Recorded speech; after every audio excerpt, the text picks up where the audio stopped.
একজন গভর্নর মসজিদের মিম্বারে বসে বসে খুতবা দিচ্ছে, এমন অবস্থায় সাহাবী প্রবেশ করলেন। প্রবেশ করে দেখে যে মিম্বারে বসে বসে খুতবা দিচ্ছে, জুমার খুতবা মিম্বারে। তিনি মুখে বললেন, উনজুরু ইলা হাদাল খাবীর। সব মুসল্লিদেরকে ইঙ্গিত করে বললেন, ওই খবিসের দিকে তাকাও। খবিস মিম্বারে বসে বসে খুতবা দিচ্ছে, অথচ আল্লাহর নবী মিম্বারে দাঁড়িয়ে খুতবা দিচ্ছেন। কিয়ামতের দিন ওই আলেমদের চেহারায় মাংস থাকবে না, যে আলেমরা ইলম অর্জন করেছিল, আমল করেনি। শরীরে মাংস থাকবে না, নাড়ি বুড়ি নিয়ে জাহান্নামের মধ্যে দুটো মুঠি খাবে। ওই আলেমদেরকে আল্লাহ অগ্নি পূজকদের সাথে জাহান্নামে উঠাবেন, ইয়াহুদীদের সাথে জাহান্নামে উঠাবেন। বিসমিল্লাহির রহমানির রহিম। আলহামদুলিল্লাহি রাব্বিল আলামিন। الصلاة والسلام على أشرف الأنبياء والمرسلين نبينا محمد وعلى آله وأصحابه أجمعين ومن تبعهم بإحسان إلى يوم الدين.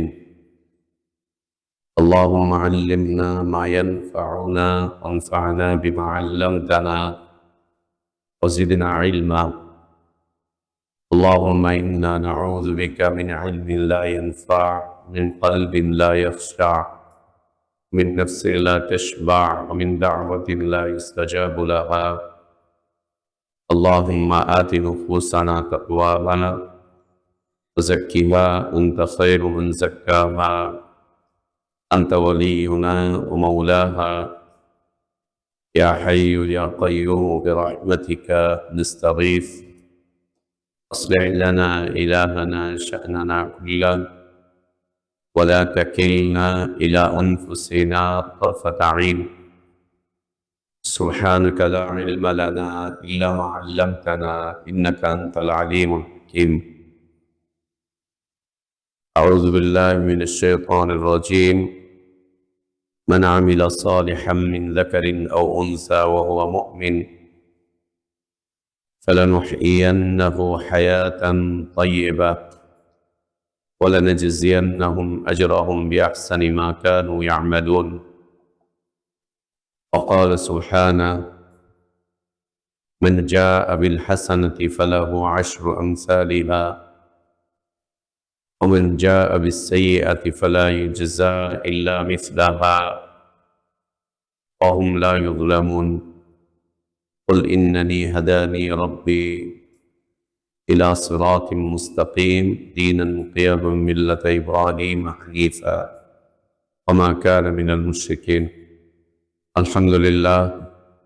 আল্লাহ তাবারক ওয়া তাআলার বিশেষ দয়ায় আর বিশেষ অনুগ্রহে, তার বিশেষ করুণায় আমরা আল্লাহর পক্ষ থেকে আসা সর্বশ্রেষ্ঠ, সর্বশেষ তার পছন্দনীয় দিনটুকু জানতে, বুঝতে, মানতে চেষ্টা করছি।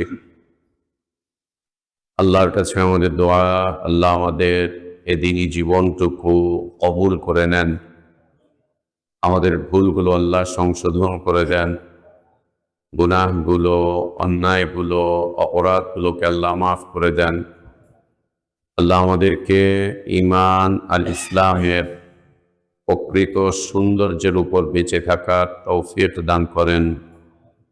ঈমান আর ইসলামের পূর্ণতার উপরেই আল্লাহ আমাদেরকে মৃত্যু দান করেন। আল্লাহুম্মা আমিন। আলহামদুলিল্লাহ, আমরা প্রতি সোমবার মাগরিবের পরে এই মুবারক সময়ে আল্লাহর এই পবিত্র ঘর মসজিদে ধারাবাহিকভাবে আকীদা বিষয়ে দার্স করছিলাম। আমাদের সামনে যে কিতাবটি রয়েছে, কিতাবটি হচ্ছে উসূলুস সালাসা। লেখক হচ্ছেন মুহাম্মদ ইবনে আব্দুল ওয়াহ্হাব রাহমাতুল্লাহি আলাইহি। এই কিতাবের ধারাবাহিক দার্স অত্যন্ত কল্যাণজনক এবং উপকারী। কিতাব আকীদার উপরে লিখিত আর ইসলামী আকীদা হচ্ছে আল্লাহর পক্ষ থেকে আসা দ্বীনের মূল স্তম্ভ। আল্লাহর পক্ষ থেকে আসা দ্বীনের মূল স্তম্ভ হচ্ছে আকীদা। আকীদা, যার আকীদা যেমন তার দ্বীনটাও ঠিক তেমন হয়। কেউ সুফিবাদের আকীদা লালন করে, তার দ্বীনটা সুফিবাদের উপরে প্রতিষ্ঠিত হয়। কেউ বিভিন্ন ধরনের বাতিল আকীদা লালন করে, তার দ্বীন ধর্মটা সেটার উপরেই প্রতিষ্ঠিত থাকে, তার দ্বীনের মান্যতা সেরকম ভাবেই চলতে থাকে। ইসলামী আকীদার মূল ভিত্তি হচ্ছে তাওহীদুল্লাহ। ইসলামী আকীদার মূল ভিত্তি হচ্ছে তাওহীদুল্লাহ, আল্লাহর তাওহীদ। আর আম্বিয়া আলাইহিমুস সালাতু ওয়াস সালামগণ যে তাওহীদের দাওয়াত নিয়ে পৃথিবীতে আগমন করেছিলেন, পৃথিবীতে তারা যে তাওহীদের দাওয়াত মানুষের মাঝে ছড়িয়ে দিয়েছিলেন, সেটি ছিল তাওহীদুল ইবাদা। সেটি কি ছিল? তাওহীদুল ইবাদা। এই তাওহীদুল ইবাদা নিয়েই পৃথিবীর মানুষের মাঝে যত মতের অমিল, যত ইখতিলাফ, যত ইফতিরাক,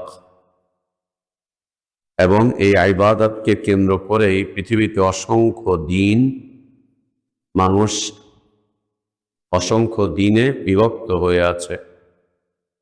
তাওহীদুল ইবাদা। তো আমরা যে বিষয়ে ধারাবাহিক আলোচনা চলছিল, গত সপ্তাহে আমরা যে বিষয়টি আলোচনা করেছিলাম, বিষয়বস্তু ছিল ইলম। ইলম বিষয়ে এই কিতাবে সংক্ষিপ্ত আকারে যে বিষয়টি তুলে ধরা হয়েছে, আমরা সেই আলোচনাটুকুই শুধু উপস্থাপন করেছিলাম। এই কিতাবের এই অধ্যায়ে তুলে ধরা হয়েছে যে এই উম্মতের উপরে বা আমাদের উপরে 4টি বিষয়ের ইলম অর্জন করা ওয়াজিব। 4টি বিষয়ের ইলম অর্জন করা ওয়াজিব। 4টি বিষয়ের ইলম অর্জন করা ওয়াজিব। তার প্রথম বিষয়বস্তু হচ্ছে আল ইলমু, ইলম। আর ইলমের পরিচয় এখানে তুলে ধরা হয়েছে, আল ইলমু হুয়া মারিফাতুল্লাহ ওয়া মারিফাতু নবিয়িহি সাল্লাল্লাহু আলাইহি ওয়াসাল্লাম ওয়া মারিফাতু দীনিল ইসলামি বিল আদিল্লাহ। ইলমের ক্ষেত্রে সংক্ষিপ্ত আকারে আমরা গত সপ্তাহে আলোচনা করেছিলাম। আজকে আমরা ওদিকে যাচ্ছি না। ইলম এমন একটা বিষয়বস্তু যা দিয়ে হককে হক হিসেবে চেনা যায়, বাতিলকে বাতিল হিসেবে চেনা যায়। যে ইলম আমাকে হক চিনতে সাহায্য করে, সেটাই প্রকৃত ইলম। আর যে ইলম হক আর বাতিলের সংমিশ্রণ ঘটিয়ে ফেলে, সেটা ইলম না। যেটা আমাদের দেশে চলছে, আলিয়ার নামে, কওমিন নামে, দেওবন্দিয়াতের নামে, আরো কিছুর নামে, ইসলাম ও আধুনিক শিক্ষার নামে, যা হক এবং বাতিল চিনতে সাহায্য করে না, বরং হক এবং বাতিলকে একসাথে মিশিয়ে ফেলে, গুলিয়ে ফেলে। এটা ইলম না। এটা কখনো ইলম হতে পারে না। যেমন আধুনিক ইসলামী শিক্ষা প্রতিষ্ঠানগুলো গড়ে উঠেছে আমাদের দেশে, আধুনিক ইসলামী শিক্ষা কেন্দ্র, আধুনিক ইসলামী স্কুল, ইসলাম ও আধুনিকতার শিক্ষার সমন্বয়ে, এই না ওইটা, কত কিছু। এগুলো আসলে একটাও ইলম না। এগুলো একটাও ইলমের কোনো মার্কাজ না, ইলমের কোনো বিষয়বস্তু এগুলো না, একটাও না। কারণ এদের এই শিক্ষাগুলো মানুষকে হক এবং বাতিল চিনতে সাহায্য করে না। কিছু কিছু ক্ষেত্রে এরা হকের পরিচয় দেয়, কিন্তু কখনোই বাতিলের পরিচয় দেয় না যেটা বাতিল। কিছু কিছু ক্ষেত্রে হক এর পরিচয় দিচ্ছে, কিন্তু কখনোই এরা বাতিলের পরিচয় দেয় না যে এটা বাতিল, এটা থেকে তোমাদেরকে দূরে থাকতে হবে। বাতিলের পরিচয় দেয় না। কেন? বাতিলের পরিচয় যখনই দিবে তখন স্কুলগুলো ফাঁকা হয়ে যাবে। কারণ যখনই বাতিলের পরিচয় দিবে দেখা যাবে যে এই বাচ্চার বাপটা বাতিলের সাথে জড়িত, ওর মা বাতিলের সাথে জড়িত, ওর পরিবারটা বাতিলের উপরে গড়ে উঠেছে। তখন এই ছেলের সাথে, পরিবারের সাথে, মা বাবার সাথে একটা ইলমি সংঘর্ষ দেখা দিবে। ইলমি সংঘর্ষ দেখা দিলে তখন ওর বাপ আর এখানে খরচ দিবে না, ওর বাপ আর এখানে খরচ খরচা দিবে না। তখন স্কুলগুলো ফাঁকা হয়ে যাবে, একদম ফাঁকা হয়ে যাবে। এই কারণে এরা দু চারটা হকের কথা বলে, আল্লাহর দু চারটা পরিচয় দেয়, নবী সাল্লাল্লাহু আলাইহি ওয়াসাল্লামের দু চারটা পরিচয় দেয়, এরপরে হচ্ছে আপনার ইসলামের কিছু কথাবার্তা বলে, বিধিবিধান শিখায়, কিছু হাদিস শিখায়, কোরআন হিফজ করায়, কিন্তু কোনোভাবেই এরা বাতিলকে বাতিল হিসাবে চিহ্নিত করে সেই বাতিলকে ছেড়ে দেওয়ার জন্য উদ্বুদ্ধ করে না। কোনোভাবেই উদ্বুদ্ধ করে না, যেটা বাতিল তুমি চেনো, চিনে একে বর্জন করো, একে ছেড়ে দাও। কোনোভাবেই উদ্বুদ্ধ করে না বাতিলকে ছেড়ে দেওয়ার জন্য। এই জন্য সেখানে দেখা যায় যে মানুষের উপচে পড়া ভিড়। বাবা ধর্মনিরপেক্ষ মতবাদী, কিন্তু তার ছেলেকে ওখানে পড়াচ্ছে, জাতীয়তাবাদী ওখানে পড়াচ্ছে।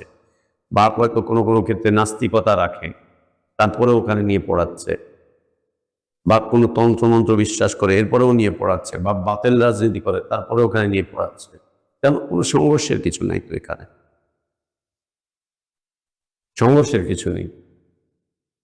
তো যেই আইন মানুষকে হক চিনতে সাহায্য করে না, বাতিল চিনতে সাহায্য করে না, হকের উপরে প্রতিষ্ঠিত থাকতে সাহায্য করে না, বাতিলকে বর্জন করতে সাহায্য করে না, সেটা কখনো আইন হতে পারে না, উপকারী আইন না। শিক্ষা ও দিয়ে চলে ফিরে খেয়ে যেতে পারবে দুনিয়াতে, কোনো রকম চলে ফিরে যাবে দুনিয়াতে, কোনো রকম দুনিয়া থেকে চলে ফিরে যেতে পারবে, ভালোই চলবে, সমস্যা হবে না।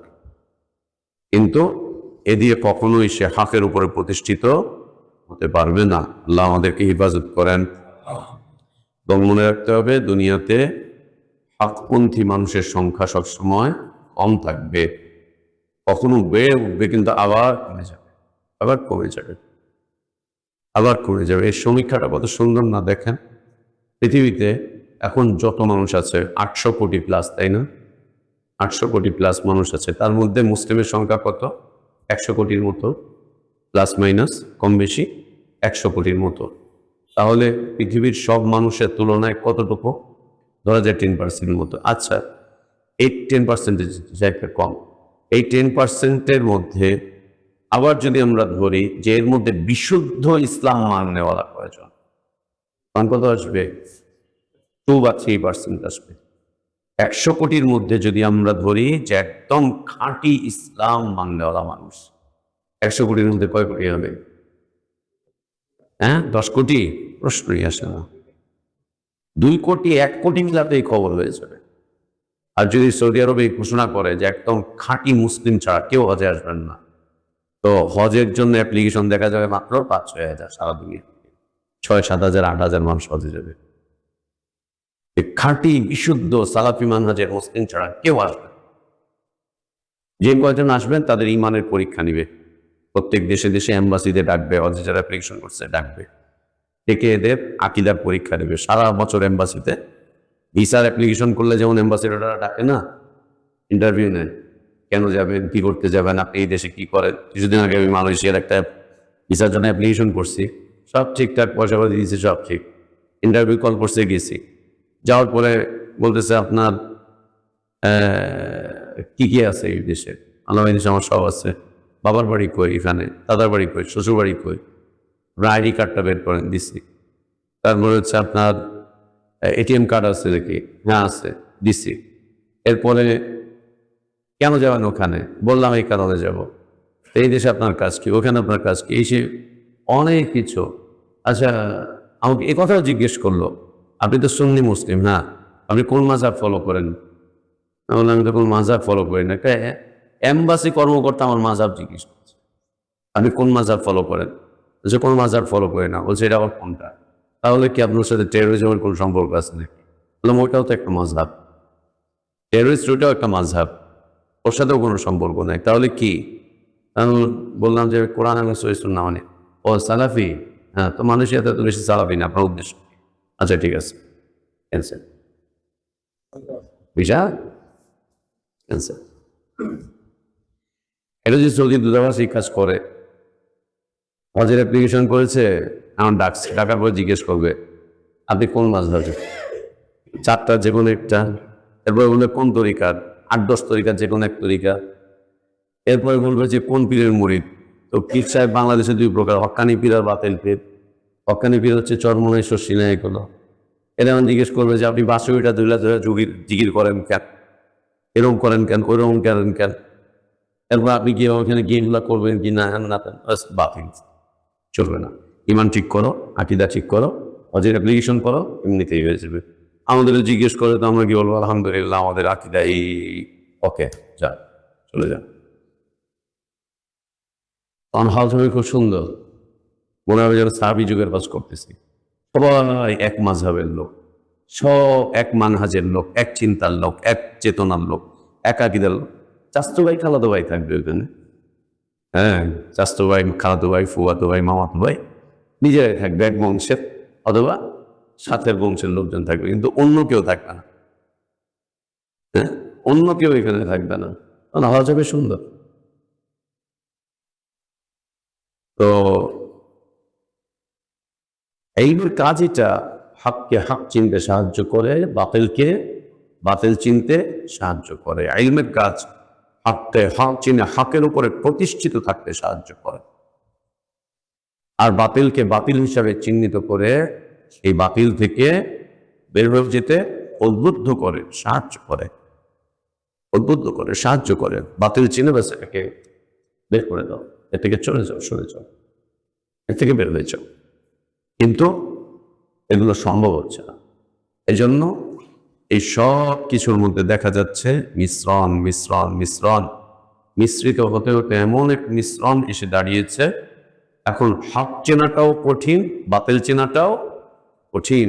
বাতিলরা হকপন্থী, হকপন্থীরাই বাতিলপন্থী। হক চেনাও কঠিন, বাতিল চেনাও কঠিন। এটা কোনোদিন ইলমের উদ্দেশ্য হতে পারে না, কখনোই না।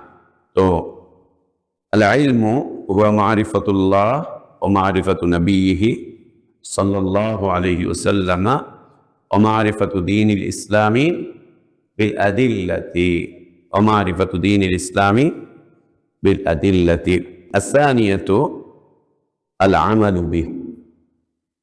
এখানে এসে আমরা গত সপ্তাহে শেষ করেছিলাম আল আমালু বিহি। দ্বিতীয় বিষয়বস্তু হচ্ছে যে ইলম অর্জন করেছি সেই ইলমের উপরে নিজের জীবনটাকে প্রতিষ্ঠিত করা। আল আমালু বিহি, তার উপরে, ইলমের উপরে আমল করা, ইলমের উপরে আমল করা, ইলমের উপরে আমল করা।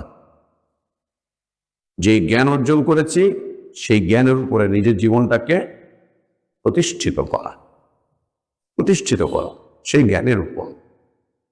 আমার আপনার জীবন যাতে অজ্ঞতার উপরে প্রতিষ্ঠিত না। জ্ঞান অর্জন করেছি, কোন কোন জ্ঞান অর্জন করেছি? যে জ্ঞানের পরিচয় আমরা লাভ করেছি, মারিফাতুল্লাহ, মারিফাতু নবিহি সাল্লাল্লাহু আলাইহি ওয়াসাল্লাম, মারিফাতু দীনিল ইসলামি বিল আদিল্লাতি। এই জ্ঞানের উপরে নিজের জীবনটাকে প্রতিষ্ঠিত করো, এর উপরে নিজের জীবনটাকে প্রতিষ্ঠিত করো। আল আমালু বিহি, জীবনকে প্রতিষ্ঠিত করেন এর উপরে। কামাই রোজগার করবেন, কোনো আপত্তি নেই।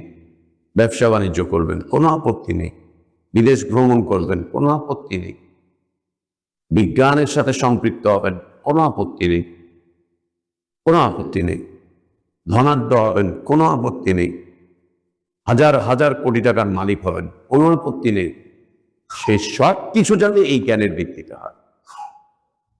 সাহাবীরা ধনী ছিলেন না? কিছু সাহাবী ওসমান রাদিয়াল্লাহু আনহু ধনী ছিলেন না? ওইরকম মানের ধনী খুঁজে পাওয়া যাবে এখন ওসমান রাদিয়াল্লাহু আনহুর মতো? ওইরকম মানের ধনী খুঁজে পাওয়া যাবে? খুঁজে পাওয়া যাবে এরকম মানের ধনী? আব্দুর রহমান ইবনে আউফ রাদিয়াল্লাহু আনহুর মতো ধনী এখন বর্তমান সময়ে খুঁজে পাওয়া যাবে তাদের মতো? তারাও তো ধনী ছিলেন। তাদের ধনাঢ্যতা তাদেরকে জাহান্নামের দিকে নেয়নি, বরং তাদের ধনাঢ্যতা তাদেরকে জাহান্নাম থেকে বাঁচিয়েছিল। জাহান্নাম থেকে বাঁচিয়েছিল। তাদের ধনাঢ্যতা তাদেরকে আল্লাহর জান্নাতের সুসংবাদ প্রাপ্ত হয়েছিলেন। তারা তাদের ধনাঢ্যতার বদৌলতে তারা দুনিয়াতে জান্নাতের সুসংবাদ প্রাপ্ত হয়েছিলেন। জান্নাতের সুসংবাদ প্রাপ্ত হয়েছিলেন তাদের ধনাঢ্যতা। ওই মানের ধনাঢ্যতা তো বাংলাদেশটাও নেই। কিসের আপনাদের সালমান এফ রহমান? কিচ্ছুই না। ওসমান রাদিয়াল্লাহু আনহুর কাছে, তার ধনাঢ্যতার কাছে আর কিছুই না, কিছুই না। একাধারে সম্পদ দান করেই যাচ্ছেন নিঃস্বার্থভাবে, দুনিয়ার কোনো স্বার্থ ছাড়াই একাধারে দান করে। সাহাবীদের জীবন আর এদের জীবন কত পার্থক্য! তাদের জীবন কি হয়েছিল? এই ইলমের উপরে প্রতিষ্ঠিত ছিল। আল্লাহ নবী সাল্লাল্লাহু আলাইহি ওয়াসাল্লাম তাদেরকে যেই জ্ঞান দিয়েছিলেন, যে জ্ঞান শিখিয়েছিলেন, তারা যে জ্ঞানের উপরে প্রতিষ্ঠিত ছিলেন, তার এই জ্ঞানের উপরে তাদের জীবনটাকে তারা সাজিয়ে নিয়েছিলেন, গুছিয়ে নিয়েছিলেন। আর আমরা এই জ্ঞানকে পিছনে ফেলে আমরা এগিয়ে যাওয়ার চেষ্টা করছি। আমরা এই জ্ঞানকে পিছনে ফেলে আমরা এগিয়ে যাওয়ার চেষ্টা করছি, তো আল্লাহ আমাদেরকে ব্যর্থ করবে। একে পিছনে ফেলে এগিয়ে যাওয়ার যদি আমরা চেষ্টা করি, আমরা ব্যর্থ হব, মুসলিমরা ব্যর্থ হবে, কাফেররা এগিয়ে যাবে। কাফেররা এগিয়ে যাবে কেন? ওদের তো আখেরাত বলতে কিছু নেই, ওদের সব দুনিয়াতে। আখেরাতে ওদের প্রাপ্তি বলতে কিচ্ছু নেই। যেহেতু আখেরাতে প্রাপ্তি বলতে কিছু নেই, ওদেরকে যা দেওয়ার আল্লাহ ওদেরকে দুনিয়াতেই দিয়ে দিবে। যা দেওয়ার আল্লাহ ওদেরকে দুনিয়াতেই দিয়ে দিবে। আখেরাতে আযাব ছাড়া কিচ্ছু নেই। আর আমাদের জন্য বিধান হচ্ছে আমরা দুনিয়া বিক্রি করে করে আমরা আখেরাত কিনব। দুনিয়া ছেড়ে ছেড়ে আমরা আখেরাতকে গ্রহণ করব। দুনিয়া পরিত্যাগ করে করে আমরা আখেরাতকে গ্রহণ করব। দুনিয়া শেষ করে করে আমরা আখেরাতকে কিনে নেব। কেন? আমরা জানি আমাদের চূড়ান্ত জায়গা ওইটা, চূড়ান্ত থাকবো ওখানে, স্থায়ীভাবে থাকবো ওইখানে, ওইখানেই আমাদের সব প্রাপ্তি। আল্লাহ নবী সাল্লাল্লাহু আলাইহি ওয়াসাল্লাম তাই বলেছিলেন না, আল্লাহুম্মা লা আইশা ইল্লা আইশা আখিরাত। আল্লাহ, হায়াত তো প্রকৃত হায়াত তো আখিরাতের হায়াত। প্রকৃত জীবন তো আখিরাতের জীবন। দুনিয়ার জীবন তো আখিরাতের জীবনের তুলনায় কিচ্ছু না। প্রকৃত জীবন তো আখিরাতের জীবন। প্রকৃত জীবন তো আখিরাতের জীবন। আখিরাতের জীবন তো প্রকৃত জীবন যেহেতু আখিরাতের জীবন, তো সেই জীবনের জন্যই মুসলিমরা সবসময় চেষ্টা করে যায়। সেটার জন্য দুনিয়াতে থাকতে এসেছি মুসাফির, অল্প সময়ের জন্য এখানে থাকবো, ট্রাভেলে এসেছি।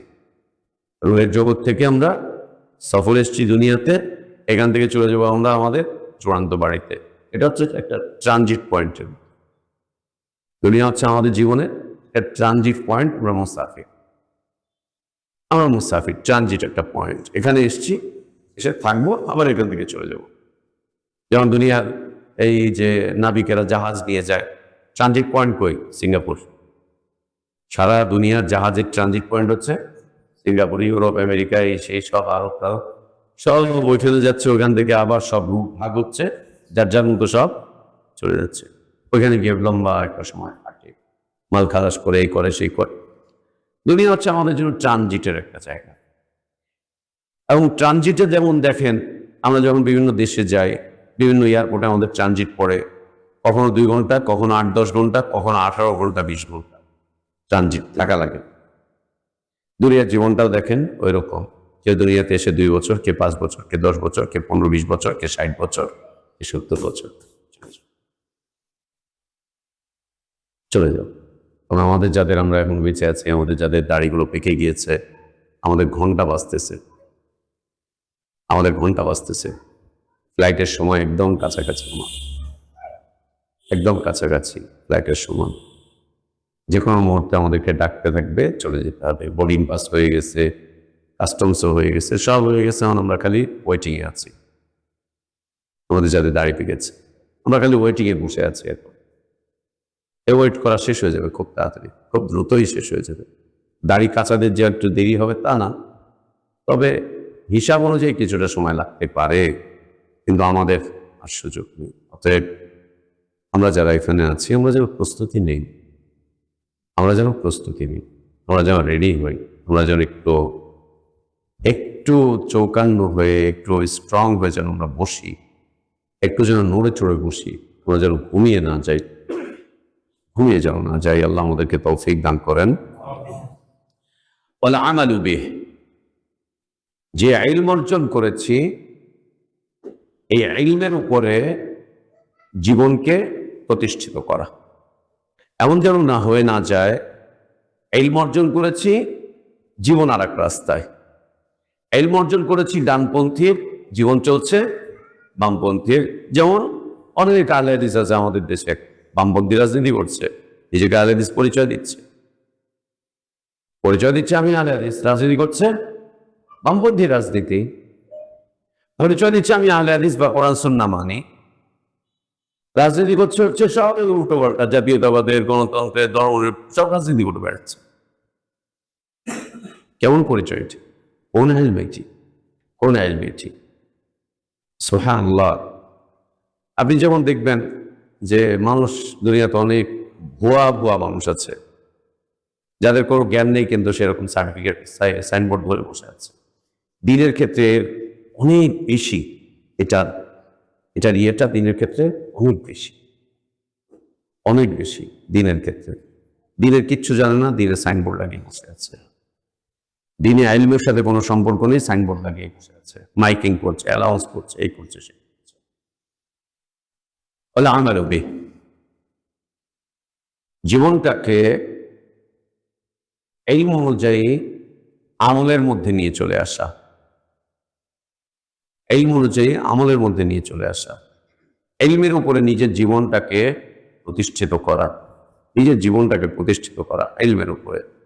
সব কিছুই, ব্যবসায়ীর ব্যবসা ইলমের উপরে প্রতিষ্ঠিত হতে হবে, চাকরিজীবীর চাকরি ইলমের উপরে প্রতিষ্ঠিত হতে হবে, সমাজপতির সমাজ ইলমের উপরে প্রতিষ্ঠিত হতে হবে, পরিবারের প্রধানের পারিবারিক দায় দায়িত্ব জিম্মাদারি ইলমের উপরে প্রতিষ্ঠিত হতে হবে, মাতৃত্ব ইলমের উপরে প্রতিষ্ঠিত হবে, পিতৃত্ব ইলমের উপরে প্রতিষ্ঠিত হতে হবে, ভ্রাতৃত্ব ইলমের উপরে প্রতিষ্ঠিত হতে হবে, আত্মীয়তার সম্পর্ক ইলমের উপরে প্রতিষ্ঠিত হতে হবে। সব কিছুই যেন ইলমের উপরে প্রতিষ্ঠিত হয়, একটা কিছু যাতে ইলমের বাইরে চলে না যায়। যদি ইলমের বাইরে চলে যায় তাহলে আমরা ধরা খেয়ে যাবো আল্লাহর কাছে। দুনিয়ায় হয়তো চলে যাব, দুনিয়া হয়তো আমাদেরকে কিছুই বলবে না, ধরা খেলবো কোথায়? আল্লাহর কাছে। আল্লাহর কাছে গিয়ে ধরা খেয়ে যেতে হবে আমাদেরকে, খুব ধরা খেতে হবে। যদি আমলটা করে ফেলতে পারেন তবেই আমরা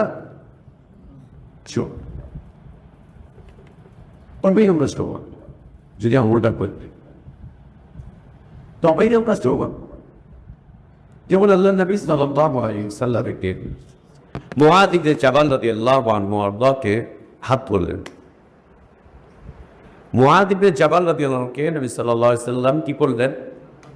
হাত তুললেন। হাতটা ধরে আল্লাহ নবী সাল্লাল্লাহু আলাইহি ওয়াসাল্লাম বলছেন, এই মুআয, আমি তোমাকে খুব ভালোবাসি। কি বলছেন? আমি তোমাকে খুব ভালোবাসি। এটা ওই আই লাভ ইউ কাহিনী না, হ্যাঁ, এটা ওইটা না। আল্লাহর একজন নবী তার একজন উম্মতের হাত ধরে তিনি বলছেন, আমি তোমাকে ভালোবাসি। এই ভালোবাসায় কোনো স্বার্থপরতা নেই, এই ভালোবাসার মধ্যে কোনো স্বার্থপরতা নেই, কোনো চাওয়া পাওয়া নেই। সে মুআয, আমি তোমাকে আল্লাহর জন্য ভালোবাসি। এই বলে মুআয ইবনে জাবাল রাদিয়াল্লাহু আনহুকে আল্লাহর নবী সাল্লাল্লাহু আলাইহি ওয়াসাল্লাম বললেন, মুআয, তুমি যতদিন বেঁচে থাকবে, তুমি যতদিন বেঁচে থাকবে, এই মুআয, তুমি যতদিন বাঁচবে, কোনোদিন তুমি এই দোয়া করতে ছাড়বে না। এই দোয়াটা তুমি কোনোদিন ছাড়বে না, যতদিন তুমি বেঁচে থাকবে। তুমি ততদিন পর্যন্ত প্রত্যেক ফরজ সালাতের পরে আল্লাহর কাছে এই দোয়া করবে, কি? আল্লাহুম্মা আইন্নি আলা যিকরিকা وشكرك حسن عبادتك بس ما دعوا باشر بقول سامو باشر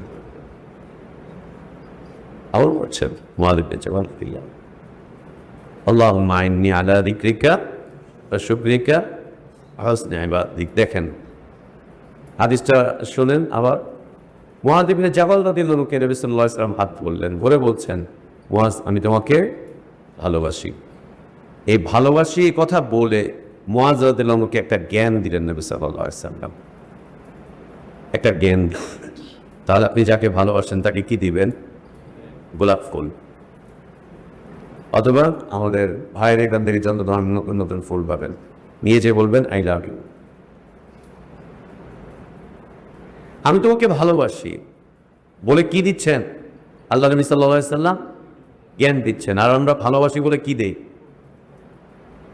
ফুল দেই মালা দেই চিঠি দেই অবৈধ প্রেমপত্র দেই চকলেট দেই লাভ ক্যান্ডি দেই আর আমাদের নবী কি দিচ্ছেন একটা জ্ঞান সেই জ্ঞানটা কি আল্লাহুম্মা আয় আল্লাহ আমি তোমার কাছে চাচ্ছি আইননি আমাকে তৌফিক দাও আলা যিকরিক যতদিন বাঁচে থাকে ততদিন যেন তোমার জিকিরের মধ্যে থাকি অশুকরিক এবং তোমার শুকরিয়া আদায়ের মধ্যে যেন জীবন কাটাই এরপরের অংশ কি হুসনি তোমার ইবাদত যাতে আমি ইহসানের সাথে করে নিতে পারি আমি যেন তোমার ইবাদত ইহসানের সাথে করে নিতে পারি জীবনটা যাতে তোমার ইবাদতের মধ্যে কাটে আর সেই ইবাদত যাতে খুব সুন্দর ইহসানের সাথে যাতে তোমার ইবাদত করতে পারি ইহসান কি আনতা আবুদাল্লাহ কান্নাকা তারাহু ফাইন লাম তাকুন তারাহু ফাইন্নাহু ইয়ারাকা তুমি এমনভাবে আল্লাহর ইবাদত করো যেন তুমি আল্লাহকে দেখছো যদি দেখতে না পাও অবশ্যই তিনি তোমাকে দেখছেন হুসনে ইবাদতিক আপনি কাউকে ভালোবাসেন নবী সাল্লাল্লাহু আলাইহি ওয়াসাল্লাম অন্য বর্ণনা রয়েছে কোনো মুসলিম যদি কোনো মুসলিমকে ভালোবাসে সে যেন তাকে জানিয়ে দেয় আমি তোমাকে আল্লাহর জন্য ভালোবাসি সেও যেন অনুরূপ বলে অনুরূপ আমিও তোমাকে আল্লাহর জন্য ভালোবাসি অনুরূপ আমিও তোমাকে আল্লাহর জন্য ভালোবাসি যদি কারোর সাথে ভালোবাসার সম্পর্ক হয় তাহলে তাকে কি দিতে হবে জ্ঞান দিতে হবে কিসের জ্ঞান কিসের জ্ঞান দিতে হবে নেক আমলের জ্ঞান দিতে হবে নবী সাল্লাল্লাহু আলাইহি ওয়াসাল্লাম কি দিলেন মুআয তুমি যতদিন বাঁচবে খবরদার কোনোদিন ফরজ সালাতের পরে এই দোয়া করতে আর ছাড়বে না কি সেটা আল্লাহুম্মা ইন্নী আলা যিকরিকা ওয়া শুকরিকা হুসনি ইবাদত হুসনি ইবাদত আল্লাহ কি বলেন আল্লাহ নবী সাল্লাল্লাহু আলাইহি ওয়া আলিহি ওয়াসাল্লামের আমল সম্পর্কে সাহাবী বলছেন নবী সাল্লাল্লাহু আলাইহি ওয়া আলিহি ওয়াসাল্লাম যখন সালাতের একদম শেষাংশে আসতেন তাশাহুদ পড়ার পরে সালামের আগে আগে একদম শেষাংশে আসতেন এসে নবী সাল্লাল্লাহু আলাইহি ওয়াসাল্লাম আল্লাহর কাছে বলতেন আল্লাহুম্মা ইন্নী আউযু বিকা মিনাল জুবনি ওয়াল বুখলি ওয়া আউযু বিকা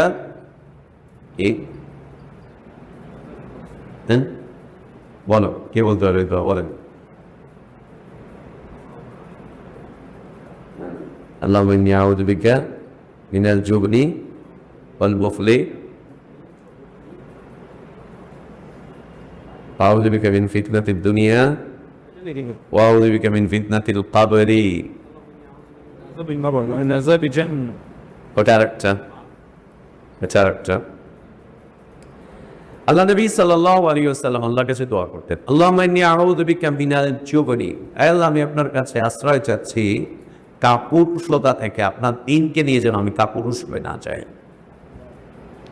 আমি যেন আপনার এই দিনকে নিয়ে কাপুরুষ হয়ে না যাই হীনবল যেন বয়ে না যাই ভীতু যেন বয়ে না যাই আপনার এই দিনকে নিয়ে আজকে আমরা ভীতু না ইসলাম নিয়ে দিন নিয়ে ভীতু না 2 মিনিট আগে পরে বলে বুঝতে পারবেন অবস্থা খারাপ হয়েছে আজান নিয়ে এলাকা সমাজ কিছু করার নাই হ্যাঁ কিছুই করার নাই এলাকা সমাজ আজান দিলে কি করবো ওটা বললে কি হবে সুদের অবস্থা হবে এটা সবার আমাদের দিন নিয়ে আমরা হিরো দিন নিয়ে আমরা কাপুরুষের মতো আচরণ করছি সবাই আমরা সবাই দিন নিয়ে কাপুরুষতার পিছনে কারণটা এর পিছনে কারণ এর পিছনের কারণ এরকম ভীরুতার পিছনে কারণটা কি? তার কারণ আমরা আল্লাহর কাছে ভীরুতা থেকে পানা চাইনি। আমরা আল্লাহর কাছে পানা চাইনি ভীরুতা থেকে। আমরা শক্তি প্রদর্শনের চেষ্টা করেছি, আমরা নেতাকে যোগাযোগ করেছি, আমরা ওর সাথে যোগাযোগ করেছি, অনেক লিঙ্ক লাগিয়েছি, কিন্তু আল্লাহকে বলিনি আল্লাহ আপনি আমাকে ভীরুতা থেকে আশ্রয় দান করেন। আমি যেন ভীরু হয়ে না চাই, আমি যেন হীনবল হয়ে না চাই, এটা যেন আমি না। আর কি পাউদবিকে মিনাল বসলি, আল্লাহ আপনার রাস্তায় খরচ করতে গিয়ে যেন আমার আত্মা না কাঁপে। আপনার রাস্তায় খরচ করতে গিয়ে যাতে আমার আত্মা কাঁপে, আত্মা না কাঁপায়, আমার কোনো পিছু টান যেন না আসে। কে এই কথা বলছেন নবী সাল্লাল্লাহু আলাইহি ওয়াসাল্লাম? কে এই কথা বলছেন? আল্লাহ নবী সাল্লাল্লাহু আলাইহি ওয়াসাল্লাম। আল্লাহ নবী সাল্লাল্লাহু আলাইহি ওয়াসাল্লাম আল্লাহর কাছে চাচ্ছেন আল্লাহ আমি যেন কৃপণ হয়ে না যায়। অথচ তার ব্যাপারে সাহাবীরা বলছেন নবী সাল্লাল্লাহু আলাইহি ওয়াসাল্লাম ঝড়ের গতিতে দান করতেন। যিনি ঝড়ের গতিতে দান করতেন তিনি আল্লাহকে বলছেন আল্লাহ আমি যেন বখিল হয়ে না যাই। আল্লাহু আকবার। আমি যেন বখিল হয়ে না চাই, আমি যেন আমার হাতটাকে গুছিয়ে না ফেলি, আমি যেন বখিল হয়ে না চাই। এবং নবী সাল্লাল্লাহু আলাইহি ওয়াসাল্লামের কাছে যখন কোনো সম্পদ আসতো আল্লাহ নবী সাল্লাল্লাহু আলাইহি ওয়াসাল্লাম ওটা দান করে দেওয়ার জন্য অস্থির হয়ে উঠতেন। কখন এটা খরচ করবেন, কখন এটা খরচ করবেন, কখন এটা খরচ করতেন। একবার তো নবী সাল্লাল্লাহু আলাইহি ওয়াসাল্লাম সালাতের ইমামতি করলেন, ইমামতি করে সালাম ফিরিয়ে শেষ করে খুব দ্রুত বের হয়ে চলে গেলেন মসজিদ থেকে। সালাম ফিরিয়েই নবী সাল্লাল্লাহু আলাইহি ওয়াসাল্লাম এমনি হালাত ছিল, তিনি স্থির মানুষ ছিলেন, তার মধ্যে দ্রুততা কিছু ছিল না। এরপর আবার সালাতের পরে তিনি স্থিরতার সাথে বসতেন, জিকির আজকারগুলো করতেন, সব কিছু। সালামটা ফিরিয়ে দ্রুত তিনি উঠে বাড়ির দিকে চলে গেলেন। সাহাবীরা সবাই হতবাক হয়ে গেলেন, কি ব্যাপার? গিয়ে আবার দ্রুততার সাথে তিনি ফিরে চলে আসলেন হাতে কিছু নিয়ে। কি ছিল? আমার কাছে অল্প কয়েকটা মুদ্রা ছিল, এই মুদ্রা কখন আল্লাহ দান করবেন তিনি, এই জন্য তিনি অস্থির হয়ে সালাতটা শেষ করে দ্রুত গিয়ে ওটা নিয়ে এসে ওটা দান করে তখন স্থির হলেন। তিনি আল্লাহকে বলছেন আল্লাহ আপনি ওকে কৃপণতা থেকে বাঁচান, আমি যেন বাকিল হয়ে।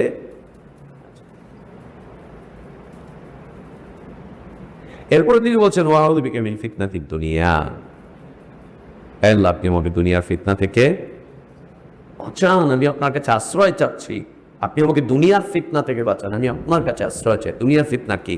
আল্লাহ তাবারক ওয়া তাআলা বলছেন ইন্নামা আমওয়ালুকুম ওয়া আওলাদুকুম ফিতনা, তোমার মাল সম্পদ এবং তোমার সন্তানরা ফিতনা। তোমার মালও ফিতনা, তোমার সম্পদও। অন্য আয়াতে আল্লাহ বলছেন ইন্না মিন আজওয়াজিকুম ওয়া আওলাদিকুম আদুওয়াল লাকুম, তোমাদের স্ত্রীরা এবং তোমাদের সন্তানরা তোমাদের শত্রু। কোন স্ত্রী শত্রু, কোন সন্তান শত্রু? যে স্ত্রী এবং যে সন্তান ফিতনা, সেটাই হচ্ছে শত্রু। দুনিয়ার ফিতনা হচ্ছে মাল, দুনিয়ার ফিতনা হচ্ছে নারী, দুনিয়ার ফিতনা হচ্ছে নেতৃত্ব, দুনিয়ার ফিতনা হচ্ছে কর্তৃত্ব, দুনিয়ার ফিতনা হচ্ছে লম্বা সময় বেঁচে থাকতে চাওয়া, দুনিয়ার ফিতনা এরকম আজিবাতিক অসংখ্য ফিতনা আমাদের সামনে ছড়িয়ে আছে, ছিটিয়ে আছে। আল্লাহ নবী সাল্লাল্লাহু আলাইহি ওয়াসাল্লাম আল্লাহর কাছে আশ্রয় চাচ্ছেন, আল্লাহ আপনি আমাকে দুনিয়ার ফিতনা থেকে বাঁচান, দুনিয়ার ফিতনা থেকে বাঁচান, বাঁচান আমাকে দুনিয়ার ফিতনা থেকে। এরপরে তিনি বলছেন ওয়াউযু বিকা মিন ফিতনাতিল কবরি, আল্লাহ আপনি আমাকে কবরের ফিতনা থেকে বাঁচান, কবরের ফিতনা থেকে বাঁচান। কবরের ফিতনা কি? আল্লাহু আকবার।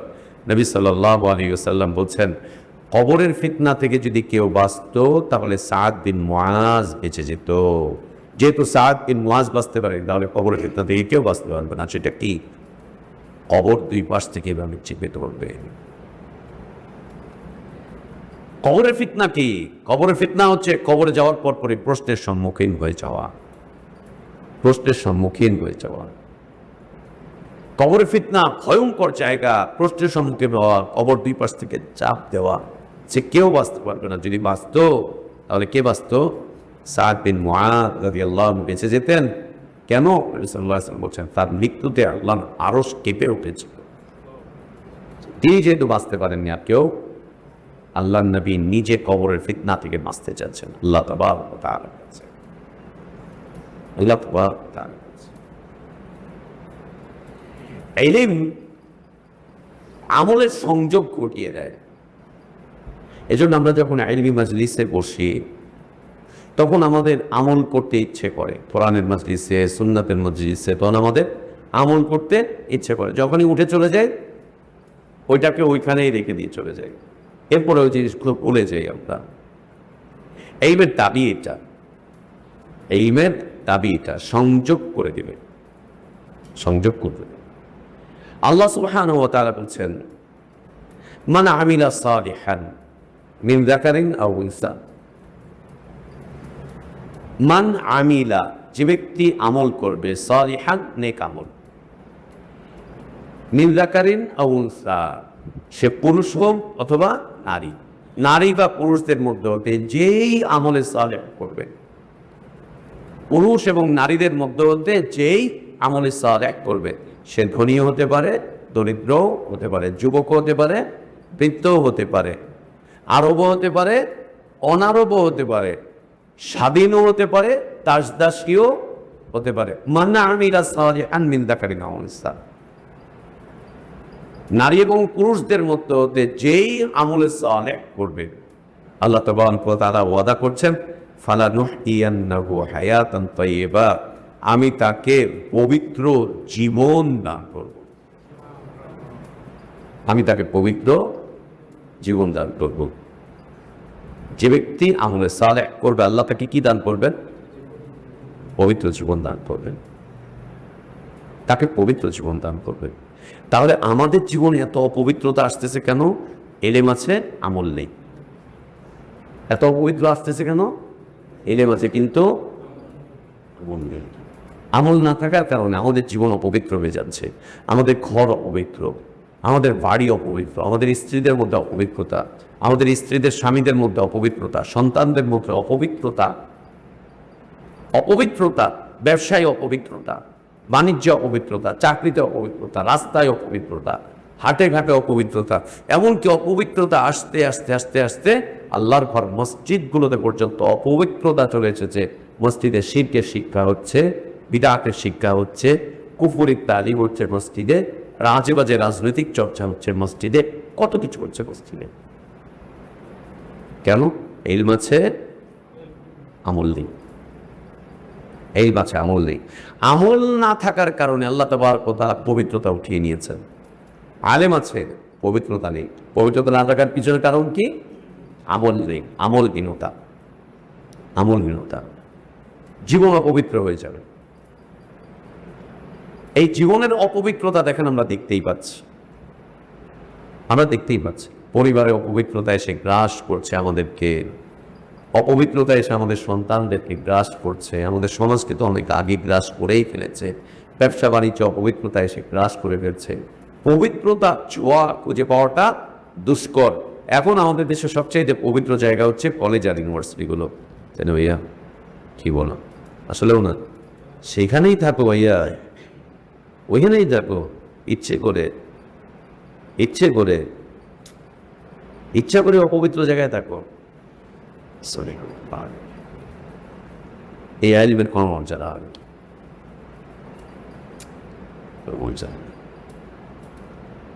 কোনো মর্যাদা হয়। আমাদের জীবনে অপবিত্রতার পিছনে কারণ এটা না যে আমাদের জ্ঞান নেই। সুদ হারাম, এটা কে জানে না? সবাই জানে না? আলিম গায়রে আলিম কেউ জানা বাকি আছে? কেউ জানা বাকি। আমাদের এক ভাই, আমার গোষ্ঠীর এক ভাই মারা গেছে বেশ কিছুদিন আগে। নেতা ছিল, তো পতিত নেতা ছিল, মারা গেছে। তো সে একদিন খুব গর্ব করে বলতেছে, সে হচ্ছে নেতা মানেই তো চাঁদাবাজ, নেতা মানেই তো চাঁদাবাজ, নেতা মানেই অবৈধ ইনকাম, নেতা মানেই হারাম ইনকাম। এই সব কিছু আছে এগুলোর সাথে জড়িত, সব কিছুর সাথে। কিন্তু সে জাকাত দেয়। ওরা ভাই কিসের জাকাত দেন? ওরা টাকা পয়সা বেটা, এগুলো জাকাত না দিলে এগুলো পবিত্র হইব। তো আমি বললাম যে ভাই এগুলো আনছেন তো এমনি সেমনি, এমনি সেমনি। না, আমি মানুষের খেদমত করি, সেবা করি, মানুষের সেবা করি। মানুষ দেয়, আমি আনি না, মানুষ দেয়। আসলে তো তাই, মানুষ দেয়, নিজে আনে না। তো সে আবার খুব পাপ বিচার করে চলে, কোনোভাবেই জাকাত আর সাদাকা খায় না। বলছে আমি জাকাত দেই, জাকাত খাই না, সাদাকা খাই না। জাকাত দেই, জাকাত খাই না, সাদাকা খাই না, ব্যাংকে ডিপোজিট করা, ব্যাংকে অনেক টাকা আছে, ওগুলোর প্রতি মাসে সুদ আসে, ওইটা খায়, ওইটার আবার এক্সট্রা জাকাত দেয়। জাকাত খায় না, সুদ খায়, জাকাত খায় না, ঘুষ খায়, জাকাত খায় না, হারাম খায়, জাকাত খায় না, কিন্তু কি খায়? সুবহানাল্লাহ, সুদ খাচ্ছে। সুদ যে হারাম, ঘুষ যে হারাম, এগুলো কে জানে না? এই জানাটাই তো জ্ঞান, তাই না?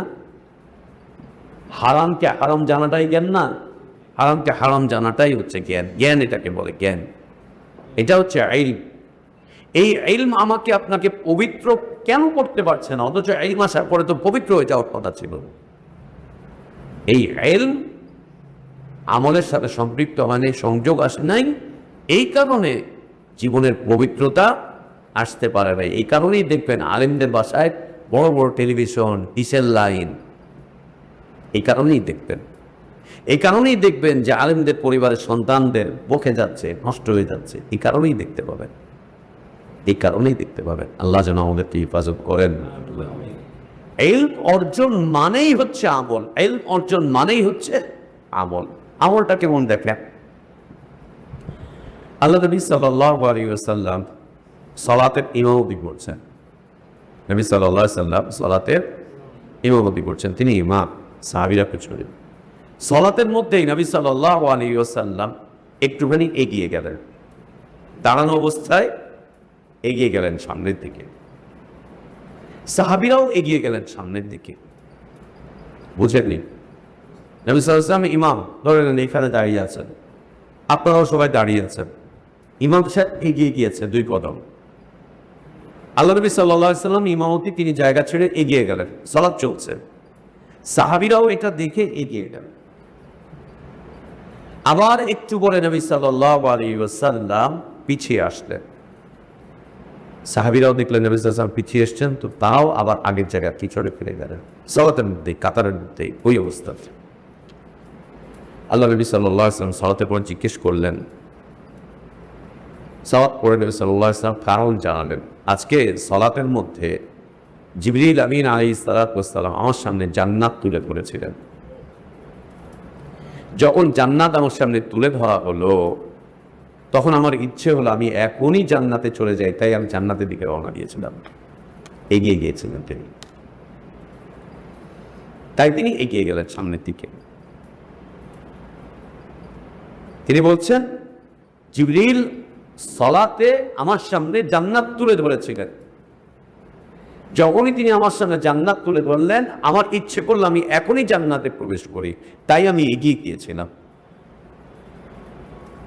একটু পরেই জিবরিল আমার সামনে জাহান্নাম তুলে ধরলো, যখনই জাহান্নাম তুলে ধরলো, আমি তখন জাহান্নাম থেকে বাঁচার জন্য ফিরে আসলাম, পিছনে চলে আসলাম। সালাত কে? আল্লাহ নবী সাল্লাল্লাহু আলাইহি ওয়াসাল্লাম। সাহাবীরা বললেন, ইয়া রাসূলুল্লাহ, আমরা তো এটা জানতাম না, আমরা দেখেছি আপনি এগিয়ে গিয়েছেন, তো আমাদের জ্ঞান আমাদেরকে বলেছেন নবী এগিয়েছে, তো তোমরাও আগাও। আমরা দেখেছি আপনি পিছিয়েছেন, তো আমাদের জ্ঞান বলছে নবী পিছিয়েছেন, তোমরাও পিছাও, তোমরাও পিছাও। এই যে ইলম কিভাবে করে আঙুলের সাথে কানেকশন করে দেয়, সংযোগ করে দেয়, এই ইলম ছিল সাহাবীদের। নবী করেছেন, তার মানে আমাদেরকেও করতে হবে, সালাতের মধ্যে হোক অথবা সালাতের বাইরে। নবী সাল্লাল্লাহু আলাইহি ওয়াসাল্লাম বলছেন, আমি জান্নাত দেখে জান্নাতের দিকে এগিয়ে গিয়েছিলাম, জাহান্নাম দেখে জাহান্নামের ভয়ে পিছিয়ে চলে এসেছি। বলছে আমরা আল্লাহর নবীর ইত্তেবা করেছি। সাহাবীরা বলছে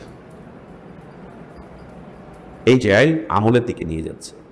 এই যে আমল করার প্রবণতা ছিল সাহাবীদের, এই যে আমল করার প্রবণতা ছিল সাহাবীদের, এই প্রবণতাটাই তাদেরকে পবিত্র জীবন এনে দিয়েছিল। এটাই। আরেকদিন নবী সাল্লাল্লাহু আলাইহি ওয়াসাল্লাম সালাতের ইমামতি করছেন, জুতো পরে সালাতের ইমামতি করছেন, সাহাবীরাও জুতো পরে আছেন। হঠাৎ করে নবী সাল্লাল্লাহু আলাইহি ওয়াসাল্লাম জুতোটা খুলে সাইডে রেখে দিলেন সালাতের মধ্যেই। হানাফি মাযহাবের নিষেধ, জুতো পরে সালাত পড়াও নিষেধ, আর সালাতের মধ্যে নড়াচড়া করাও নিষেধ। আমাদেরও সালাতের মধ্যে অকারণে নড়াচড়া করা নিষেধ, অকারণে নড়াচড়া করা যাবে না। নবী সাল্লাল্লাহু আলাইহি ওয়াসাল্লাম জুতোটা খুলে রেখে দিলেন। সাহাবীরাও সালাতের মধ্যে যার যার পায়ে জুতো ছিল সবাই জুতো খুলে রেখে দিলেন। সালাত শেষ করে দেখলেন নবী সাল্লাল্লাহু আলাইহি ওয়াসাল্লাম সাহাবীদের পায়ের জুতা খোলা, জিজ্ঞেস করলেন, তোমরা জুতো খুলেছো কেন? ইয়া রাসূলুল্লাহ, আপনাকে দেখেছি আপনি জুতো খুলেছেন। যে সালাতে জিবরিল আমার কাছে এসেছিল, এসে আমাকে বলেছে আপনার জুতাতে অপবিত্রতা লেগে আছে, ময়লা লেগে আছে, এই অপবিত্রতা দিয়ে সালাত আদায় করা যায় না, তাই আমি জুতা খুলে ফেলেছি। সাহাবীরা বললেন, আমরা তো আর তা জানি না, আমরা আপনার ইত্তেবা করেছি। আমরা কি করেছি? আপনার ইত্তেবা করেছি ইয়া রাসূলুল্লাহ, কথা অনুসরণ করেছি ইয়া রাসূলুল্লাহ। এটা কি? এটা ছিল আমল, এটা ছিল আমল। এই আমল তাদেরকে পবিত্রতার দিকে নিয়ে এসেছিলেন। আল্লাহ নবী সাল্লাল্লাহু আলাইহি ওয়াসাল্লাম বসে আছেন মসজিদে, সাহাবীরাও বসা। হঠাৎ করে একজন সাহাবীর হাতের দিকে নবী সাল্লাল্লাহু আলাইহি ওয়াসাল্লামের দৃষ্টি গেল। সাহাবীর হাতের দিকে দৃষ্টি গেল। যে দৃষ্টি গেল নবী সাল্লাল্লাহু আলাইহি ওয়াসাল্লামের, খুব রাগ হতো, চোখ লাল হয়ে গেল, তার দিকে তাকালেন নবী সাল্লাল্লাহু আলাইহি ওয়াসাল্লাম। খুব রাগের সাথে তার দিকে তাকালেন, চোখ লাল হয়ে গেল। আল্লাহ নবী সাল্লাল্লাহু আলাইহি ওয়াসাল্লাম বললেন যে, কে আছে তোমাদের মধ্যে এরকম যে নিজেকে জাহান্নামের দড়ি দিয়ে এইভাবে করে বেঁধে ফেলে? সাহাবীকে বললেন, তোমার ওই স্বর্ণের হাতের, তার স্বর্ণের একটা আংটি ছিল, তার হাতে স্বর্ণের একটা আংটি ছিল। তিনি বললেন, তোমার এই স্বর্ণের আংটিটাই তোমার জন্য জাহান্নামের লাগাম হবে, তোমাকে জাহান্নামের মধ্যে পেঁচিয়ে দেবে। সাহাবীরা খুললেন, খুলে সাথে সাথে ছুঁড়ে মারলেন। স্বর্ণের আংটি, স্বর্ণের স্বর্ণের খালি নবী সাল্লাল্লাহু আলাইহি ওয়াসাল্লাম বলতে পেরেছেন, এটাই তোমার জাহান্নামের কারণ হবে, জাহান্নামের দড়ি হবে, লাগাম হবে। উনি সাথে সাথে এটাকে খুলে ছুঁড়ে মারলেন, ছুঁড়ে ফেলে দিলেন, ছুঁড়ে ফেলে দিন, পড়ে আছে ওখানে পাশে। আল্লাহ নবী সাল্লাল্লাহু আলাইহি ওয়াসাল্লাম চলে গেলেন। অন্য সাহাবীরা বললেন যে, ওটা উঠাও, বাড়িতে নিয়ে চলে যাও, তোমার জন্য হারাম, তোমার স্ত্রী, তোমার মেয়েদের জন্য তো হারাম না, তোমার কাজে লাগবে, নিয়ে চলে যাও। বলছে, আল্লাহর কসম, যেটার উপরে নবী সাল্লাল্লাহু আলাইহি ওয়াসাল্লামের রাগ হয়েছে, আমি ওইটা আমার বাড়িতে আর নিব না, আমি ওইটা আমার বাড়িতে নিব না, আমার বাড়ি। আল্লাহ তাবারক ওয়া তাআলা সাহাবীদেরকে পবিত্র জীবন দিয়েছিলেন। জীবনের পবিত্রতার পিছনে ইলম এবং আমলের সংযোগ ছিল। যদি বিষয়টা এমন হতো যে নবী সাল্লাল্লাহু আলাইহি ওয়াসাল্লাম তাদেরকে 23টা বছর কোরআন এবং সুন্নাত তালিম দিলেন, আর এই 23 বছরে অনেক সাহাবী নবী সাল্লাল্লাহু আলাইহি ওয়াসাল্লামের কাছে শিখলেন, কিন্তু কেউ আমল করেন না, যেমন আমাদের অবস্থা হয়েছে, যেমন আমাদের অবস্থা হয়েছে। বছরের পর বছর আমরা দাস করেই যাচ্ছি, মসজিদে, মাদ্রাসায়, এখানে সেখানে। কয়জন আমলদার লোক তৈরি হয়? কয়জন? জুমার খুতবা আমরা কে শুনি না, কয়জন আমলদার তৈরি হয়? যদি এই চিত্র সাহাবীদের মধ্যে হতো, তাহলে ইসলামের অবস্থা কি অবস্থা হতো? কি অবস্থা হতো? কি অবস্থা হতো? আমল না করার কারণে কি অবস্থা দাঁড়ায় দেখেন একটা নজির। আল্লাহ নবী সাল্লাল্লাহু আলাইহি ওয়াসাল্লাম সাহাবীদেরকে নিয়ে মক্কায় উমরা করার উদ্দেশ্যে রওনা দিলেন। মক্কা বিজয়ের আগে উমরা করার উদ্দেশ্যে রওনা দিলেন। রওনা দিয়ে মক্কার কাছাকাছি হুদাইবিয়াতে গিয়ে পৌঁছলেন নবী সাল্লাল্লাহু আলাইহি ওয়াসাল্লাম। হুদাইবিয়াতে যখন গিয়ে পৌঁছলেন, তখন মক্কার মুশরিকরা বাধা দিল, আপনি যেতে পারবেন না, মক্কায় ঢুকতে পারবেন না উমরা করতে। ওরা আশঙ্কা করলো যে নবী সাল্লাল্লাহু আলাইহি ওয়াসাল্লাম যদি মক্কাতে ঢুকে তো যুদ্ধ বেঁধে যাবে, ক্ষয়ক্ষতি হবে, মানুষ মারা যাবে, আরো ঝামেলা হবে এবং মক্কা দখল হয়ে যাবে। তাই ওরা হুদাইবিয়াতে নবী সাল্লাল্লাহু আলাইহি ওয়াসাল্লামকে আটকে দিল।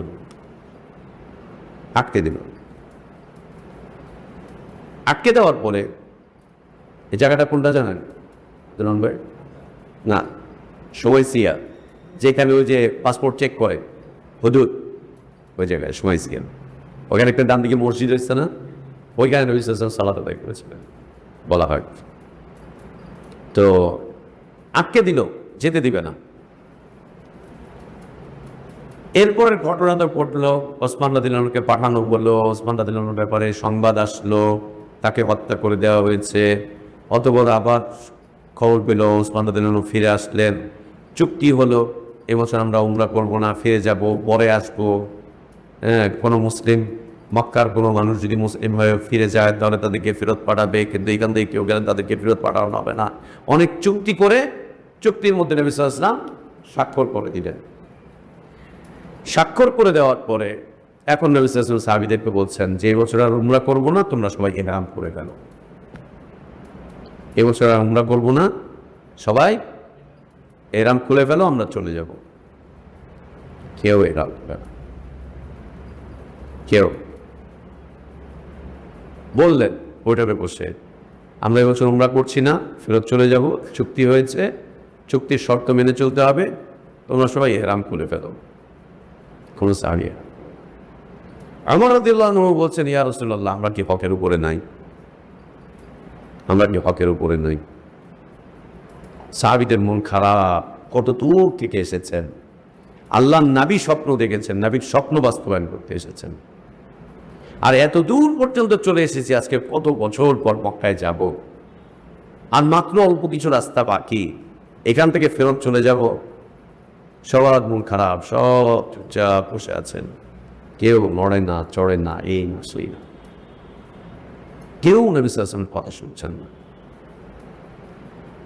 আল্লাহ নবী সাল্লাল্লাহু আলাইহি ওয়াসাল্লাম আশঙ্কা করলেন, আল্লাহ না এখন আযাব দিয়ে দেন, আযাব দিয়ে শেষ করে দেওয়া। কেন? নবী বলছেন আর কেউ শুনছে না, নবী বলছেন খুলে ফেলো, কেউ শুনছেনই না, মানছেনই না। নবী সাল্লাল্লাহু আলাইহি ওয়াসাল্লাম আশঙ্কা করলেন যে আল্লাহ না শাস্তি দিয়ে এদেরকে শেষ করে দেন। আল্লাহ নবী সাল্লাল্লাহু আলাইহি ওয়াসাল্লাম অস্থির হয়ে গেলেন, ব্যাকুল হয়ে গেলেন, কি করবেন। উনি তখন তাঁবুতে ফিরে গেলেন তার স্ত্রী উম্মে সালামা রাদিয়াল্লাহু আনহার কাছে। উম্মে সালামা রাদিয়াল্লাহু আনহা খুব বিচক্ষণ মানুষ ছিলেন, অত্যন্ত বিচক্ষণ নারী ছিলেন। উম্মে সালামা রাদিয়াল্লাহু আনহা খুব বিচক্ষণ নারী ছিলেন। নবী সাল্লাল্লাহু আলাইহি ওয়াসাল্লামের এই পেরেশানি দেখে জিজ্ঞেস করলেন, ইয়া রাসূলুল্লাহ, কি ব্যাপার, পেরেশান দেখাচ্ছে। বলছে, দেখো আমি এদেরকে বলছি ইহরাম ছেড়ে দাও, আমরা ফেরত চলে যাবো, এরা কেউ আমার কথা শুনছে না, কেউ শুনছে না। উম্মে সালামা রাদিয়াল্লাহু আনহা বললেন, ইয়া রাসূলুল্লাহ, বিচলিত হতে চান না, একটা কাজ করেন, দেখেন সবাই করবে ইনশাআল্লাহ। কি? আপনি এদের সবার সামনে গিয়ে ইহরাম খুলে ফেলেন, আপনি নিজে ইহরাম খুলে ফেলেন, আপনি নিজে ইহরাম খুলে ফেলেন, খুলে তাদের সামনে যান, দেখেন তারাও মেনে নেবে। আল্লাহ নবী সাল্লাল্লাহু আলাইহি ওয়াসাল্লাম উম্মে সালামা রাদিয়াল্লাহু আনহার এই পরামর্শ নিলেন। বিচক্ষণ মহিলা নারী, বিচক্ষণ মহিলা, নবী সাল্লাল্লাহু আলাইহি ওয়াসাল্লামের বিচক্ষণ স্ত্রী, মুসলিমা, মুমিনা, কানিতা, তাইবা, আবিদা, শাকিরা, সব গুণ ছিল তাদের মাঝে। তিনি পরামর্শ দিলেন, নবী সাল্লাল্লাহু আলাইহি ওয়াসাল্লাম শুনলেন, শুনে তিনিই প্রথম ইহরাম খুলে ফেললেন। সাহাবীরা তাকিয়ে দেখলেন আল্লাহর নবী ইহরাম খুলেছে, আর তো কোনো রাস্তা বাকি নেই, সবাই ইহরাম খুলে ফেললেন। তখন সবাই তখন ইহরাম খুলে ফেললেন। এই যে আমল, একটু অপেক্ষায় ছিলেন তারা, দেখি কিছু হয় কিনা, বুঝতেছি।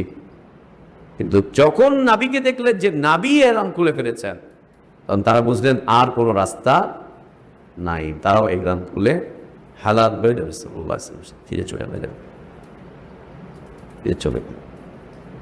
সুবহানাল্লাহ। আমাদের জীবনের অপবিত্রতার কারণ এটাই, আমরা অনেক কোরআন জানি, অনেক হাদিস জানি, এমন আমি তো এরকম অনেক বাংলা হাফেজ চিনি যারা কোরআন পুরোটাই মুখস্থ, বাংলা অনুবাদ মুখস্থ, বাংলা অনুবাদ মুখস্থ, দাড়ি নাই, মোজ নাই, বিড়ি টানতেছে, নামাজ নাই, কিন্তু কোরআনের এত নাম্বার সূরার এত নাম্বার আয়াতে আল্লাহ এটা বলছেন, এত নাম্বার সূরার এত নাম্বার আয়াতে আল্লাহ এটা বলছেন, এত নাম্বার আয়াত, এত নাম্বার সূরার এত নাম্বার আয়াতে আল্লাহ এটা বলছেন। ওর জিন্দগিতে ইসলাম নাই, ও কোরআনের অর্থ মুখস্থ করেছে, জিন্দগিতে ইসলাম নাই, ইসলাম নাই কাছে না থাকার কারণে জীবনটা অপবিত্রতা দিয়ে ভরে গিয়েছে, একদম অপবিত্রতা দিয়ে জীবন ভরে গিয়েছে, একদম ভরে গিয়েছে, একদম অপবিত্রতা দিয়ে ভরে গিয়েছে। আর যদি আমল না থাকে তো অবস্থাটা কি? আমল না থাকলে অবস্থাটা কি? আমল কি জিনিস দেখেন, ঘোর কি জিনিস। আল্লাহ বলছেন ফালানুম ইয়ান্নাহু হায়াতান তাইয়্যিবা, ফালানুম ইয়ান্নাহু হায়াতান তাইয়্যিবা। সাহাবীদের জীবনে এরকম পবিত্রতা কেন আসলো? আল্লাহ নবী সাল্লাল্লাহু আলাইহি ওয়াসাল্লামের মৃত্যুর অনেক পরে মদিনাতে একজন গভর্নর মিম্বারে উঠে দাঁড়িয়ে দাঁড়িয়ে খুতবা দিচ্ছে, দাঁড়িয়ে খুতবা দিচ্ছে। খুতবা দিতে গিয়ে সে দুই হাত এইভাবে নাড়াচ্ছে, দুই হাত নাড়াচ্ছে। আমাদের প্রদীপ সাহেবরা খুতবা দিতে গিয়ে হাত নাড়ায় না, শুধু হাত নাড়ায় নাকি লাঠিটারে দিয়ে দেখায়, দাঁড়ি করে দাঁড়িয়ে নাই যাক। দুই হাত দাঁড়িয়ে আমরা খুতবা দিই, আমরা ইশারা করি দুই হাত দাঁড়িয়ে এমনি এমনি এমনি, সোনার লাভ সোনার সে লাভ, দুই হাত দাঁড়িয়ে খুতবা দিচ্ছে। এমন অবস্থায় একজন সাহাবী ঢুকলেন মসজিদে, ঢুকে বলছেন কাপ্পাহাল্লাহু হাতাইনি ইয়াদাইন, আল্লাহ ওই দুই হাতকে ধ্বংস করে দিক যে দুই হাত এইভাবে করে খুতবা করতে বলছে। আমি আল্লাহ রাসূল সাল্লাল্লাহু আলাইহি ওয়াসাল্লামকে দেখেছি তিনি শুধুমাত্র ডান হাতের শাহাদ আঙ্গুল এইভাবে করে উঠিয়ে ইশারা করতেন, আর কোনো নাম নামাতেন না। আল্লাহ তোমার ওই দুই হাতকে ধ্বংস করে দিন, একদম ধ্বংস। আরেকজন গভর্নর মসজিদের মিম্বারে বসে বসে খুতবা দিচ্ছে। এমন অবস্থায় সাহাবী প্রবেশ করলেন, প্রবেশ করে দেখে যে মিম্বারে বসে বসে রমনা হানাবি ছিল কিনা আল্লাহ জানেন, বসে বসে খুতবা দিচ্ছে জুমার পরিবারে মিম্বারে। তিনি বুকে বললেন উনজুরু ইলা হাদাল খাবিস, সব মুসল্লিদেরকে ইঙ্গিত করে বললেন ওই খবিসের দিকে তাকাও, খবিস মিম্বারে বসে বসে খুতবা দিচ্ছে, অথচ আল্লাহর নবী মিম্বারে দাঁড়িয়ে খুতবা দিতেন। খবিসের দিকে তাকাও, খবিস মিম্বারে বসে খুতবা দিচ্ছে আর আল্লাহর নবী দাঁড়িয়ে খুতবা দিতেন, দাঁড়িয়ে খুতবা দিতেন আর বসে বসে খুতবা দিচ্ছে। খবিসের দিকে তাকাও।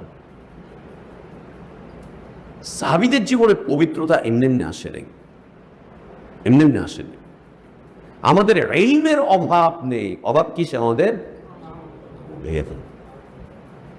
আমলের অভাব। আর একটা শ্রেণী হচ্ছে আমলের অভাব নেই, কিসের অভাব? ইলমের অভাব, ইলমের অভাব। একটা শ্রেণী আমলের কোনো অভাব নেই, এই আমল সেই আমল, ১৬ লক্ষ বার এইটা সালাতুত তাসবিহ পড়ো, ১৬ লক্ষ বার ওই তাসবিহ আদায় করো, আর ৭০,০০০ বার এই তাসবিহ আদায় করো, ওই আদায় করো, ওই আদায় করো, ওই আদায় করো।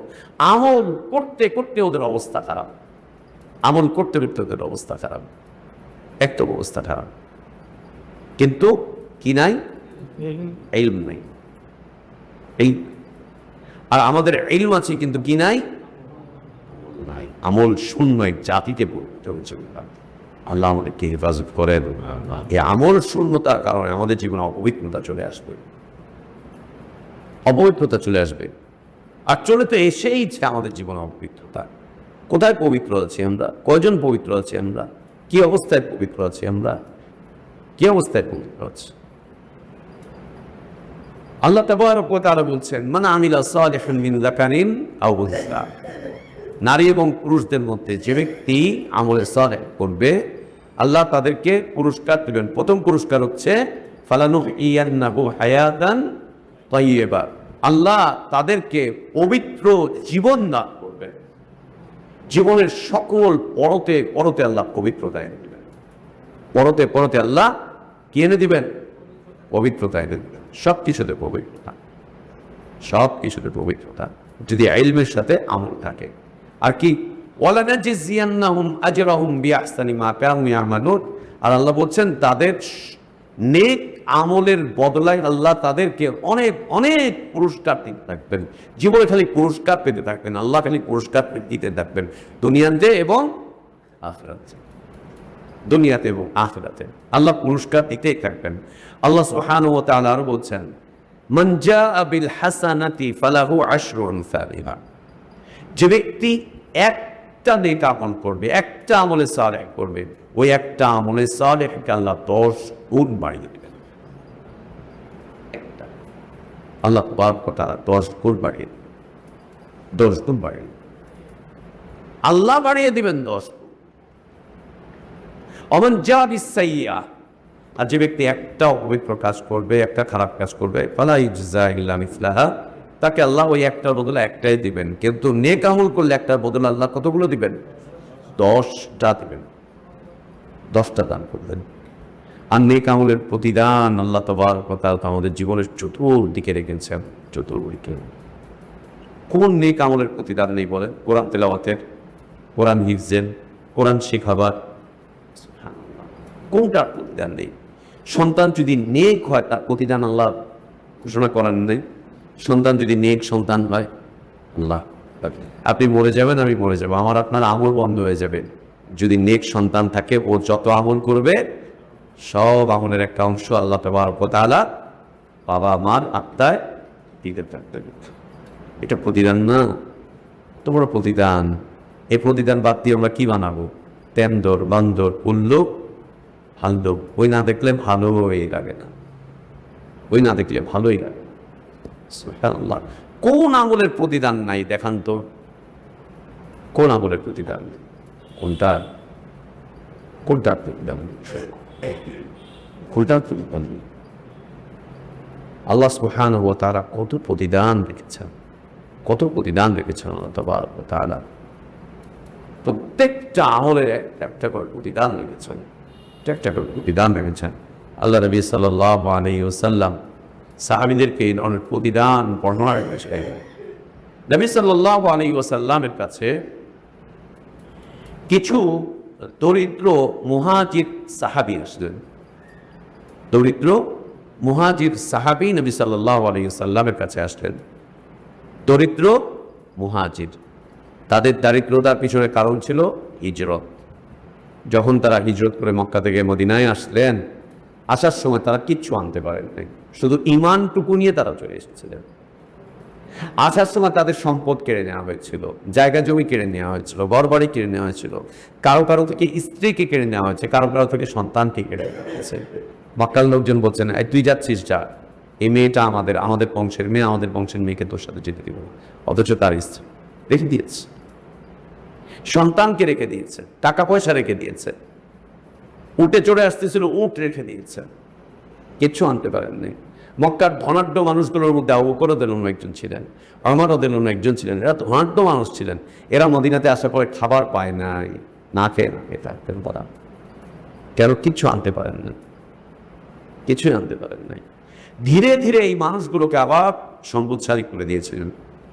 ধীরে ধীরে যখন তাদেরকে সম্পদশালী করা হলো, সাহাবীদেরকে যখন সম্পদশালী করা হলো, আল্লাহ যখন তাদেরকে সম্পদশালী করলেন, তখন তারা তাদের সম্পদ দেখে এইভাবে বসে বসে সম্পদগুলোকে সামনে রেখে বসে কাঁদতেন আর বলতেন, আয় আল্লাহ, আপনি কি আমাদেরকে ঈমানের বদলা দুনিয়াতেই দিয়ে দিলেন? এই দুনিয়া দিয়ে আমাদেরকে কি ঈমানের বদলা দুনিয়াতেই দিয়ে দিলেন? সম্পদ পেয়ে তারা কাঁদতেন, আমরা সম্পদ না থাকলে কাঁদি। আর সাহাবীরা সম্পদ পাওয়ার পরে কেঁদেছিলেন এই মর্মে যে আমরা কি আমাদের দিনের বদলা দুনিয়াতেই পেয়ে যাচ্ছি, নেক আমলের বদলা কি আমরা দুনিয়াতেই পেয়ে যাচ্ছি? না হলে এত টাকা পয়সা আমাদের কাছে আসতেছে কেন? এত সম্পদ আমাদের কাছে আসতেছে কেন? কাঁদতেন, কেঁদেছেন সাহাবীরা, কেঁদেছেন। এই কান্নারত অবস্থায় এই সম্পদগুলোকে আবার তারা বন্টন করে দিয়ে দিতেন, বন্টন করে দিয়ে দিতেন। চিন্তা করতেন এই দুনিয়ার কারণে না দিনটা বরবাদ হয়ে যায়। হিজরতের কারণে তারা দরিদ্র হয়ে গিয়েছিলেন। এই দরিদ্র কিছু সাহাবী নবী সাল্লাল্লাহু আলাইহি ওয়াসাল্লামের কাছে আসলেন, এসে বললেন, ইয়া রাসূলুল্লাহ, আমাদের মধ্যে যারা ধনী, আনসারদের দিকে ইঙ্গিত করেছেন, বা কেউ আছে ধনী, আমাদের মধ্যে যারা ধনী তারা তাদের ধনাঢ্যতা দিয়ে সৌভাগ্যবান হয়ে যাচ্ছে এবং আল্লাহর চিরস্থায়ী নিয়ামতের মধ্যে প্রবেশ করছে। ফি নাঈমুল মুকিম, তারা চিরস্থায়ী নিয়ামতের মধ্যে প্রবেশ করছে, সৌভাগ্যবান হচ্ছেন এবং আল্লাহ চিরস্থায়ী নিয়ামতের মধ্যে তারা প্রবেশ করছেন। আমাদের টাকা না থাকার কারণে আমরা এগুলো করতে পারছি না। কি? নবী সাল্লাল্লাহু আলাইহি ওয়াসাল্লাম বলতেন, এটা দান করো, আল্লাহ এটা দিবেন, ওটা দান করো, এটা দিবেন, ওটা দান করো, এটা দিবেন। তো ধনবান মানুষগুলো দিচ্ছে, দরিদ্ররা কি করছে? বসে আছে, নাই তাই দিতে পারে না, খারাপ লাগতেছে। এসে বললেন, ইয়া রাসূলুল্লাহ, কি করি আমরা? ওদের টাকা আছে তো ওরা জান্নাত কিনে নিচ্ছে টাকা দিয়ে, আমাদের নাই তো আমরা কিছুই করতে পারছি না, আমরা কি করবো ইয়া রাসূলুল্লাহ? নবী সাল্লাল্লাহু আলাইহি ওয়াসাল্লাম বললেন, এক কাজ করো, ফরজ সালাতের পরে 33 বার সুবহানাল্লাহ, 33 বার আলহামদুলিল্লাহ, 34 বার আল্লাহু আকবার পাঠ করবে। ওরা টাকা দিয়ে যা পাচ্ছে তোমরা এই জিকির করে তা পেয়ে যাবে। এর অর্থ হচ্ছে আপনারা টাকা পয়সা সব বাড়িতে রেখে দেবেন, ব্যাংকে রেখে দেবেন, ঠিক আছে ভাই? খালি সুবহানাল্লাহ সুবহানাল্লাহ সুবহানাল্লাহ পড়বেন, টাকা পয়সা কিন্তু দান করবেন না। বিলকুল না। তাদের ছিল না, টাকা নেই, তাই এনারা এগিয়ে যাচ্ছে। আমরা এখন কি করতে পারি? নবী সাল্লাল্লাহু আলাইহি ওয়াসাল্লাম শিখিয়ে দিলেন এটা পাঠ করো। এখন ফরজ সালাতের পরে যখন আমাদের না মসজিদে, ওটা চেয়ারম্যান সাহেবের যার নামাজ, ওইটা অমুক সাহেব, ওইটা তো অমুক সাহেব, এটা নেতার, এটা আর মুতোয়াল্লি তো আলাদা একটা থাকে। আমাদের মসজিদগুলোতে আলহামদুলিল্লাহ আল্লাহ শুকরিয়া যে আল্লাহ বাঁচিয়েছেন আমাদেরকে। আপনি এই যে ফার্ম গেট থেকে মহাখালীর দিকে যাবেন, জাহাঙ্গীর গেটের আগে বাম পাশে বিমান বাহিনীর একটা মসজিদ আছে। ওই মসজিদে ঢুকতে যাবেন, লুঙ্গি পরে যাবেন, আপনাকে সেনাবাহিনীর লোকজন দাঁড় দেবে, লুঙ্গিপুরের মসজিদে ঢোকা যাবে। লুঙ্গিপুরে ঢোকা নিষেধ, সাইনবোর্ড লাগানো আছে, এখানে লুঙ্গি পরে প্রবেশ করা নিষেধ। কেন? ওইখানে সব সাহেবরা নামাজ পড়ে, সব সাহেবরা নামাজ পড়ে, লুঙ্গি পরে নামাজ পড়া যাবে না। অথচ আল্লাহ নবী সাল্লাল্লাহু আলাইহি ওয়াসাল্লাম সারা জীবন সেলাইবিহীন লুঙ্গি পরেছেন। এদের মসজিদে কে ঢোকা নিষেধ? লুঙ্গি নিয়ে ঢোকা নিষেধ। ক্যান্টনমেন্টের ভিতরে মসজিদে যাবেন, গিয়ে দেখবেন ওখানে আলাদা জায়গা রাখা আছে, এটা প্রধানে, এটা সেকেন্ড প্রধান, এটা বিমান বাহিনীর প্রধান, ওটা নৌবাহিনীর প্রধান, তাদের জন্য আলাদা জায়গা, এখানে কেউ আসবে না। এবং সারদের থেকে অনেক দূরে সাধারণ হানাফি মসজিদের দূরত্ব আর ক্যান্টনমেন্টের ভিতরের মসজিদের দূরত্ব দেখবেন অনেক বসদের থেকে অনেকখানি দূরে থাকে। বসরা পিছনে কাতার থেকে যতক্ষণ না ডাকায় আসো ততক্ষণ পর্যন্ত কেউ সামনে যায় না। বস ডাকায় আসো তাও আবার দূরে,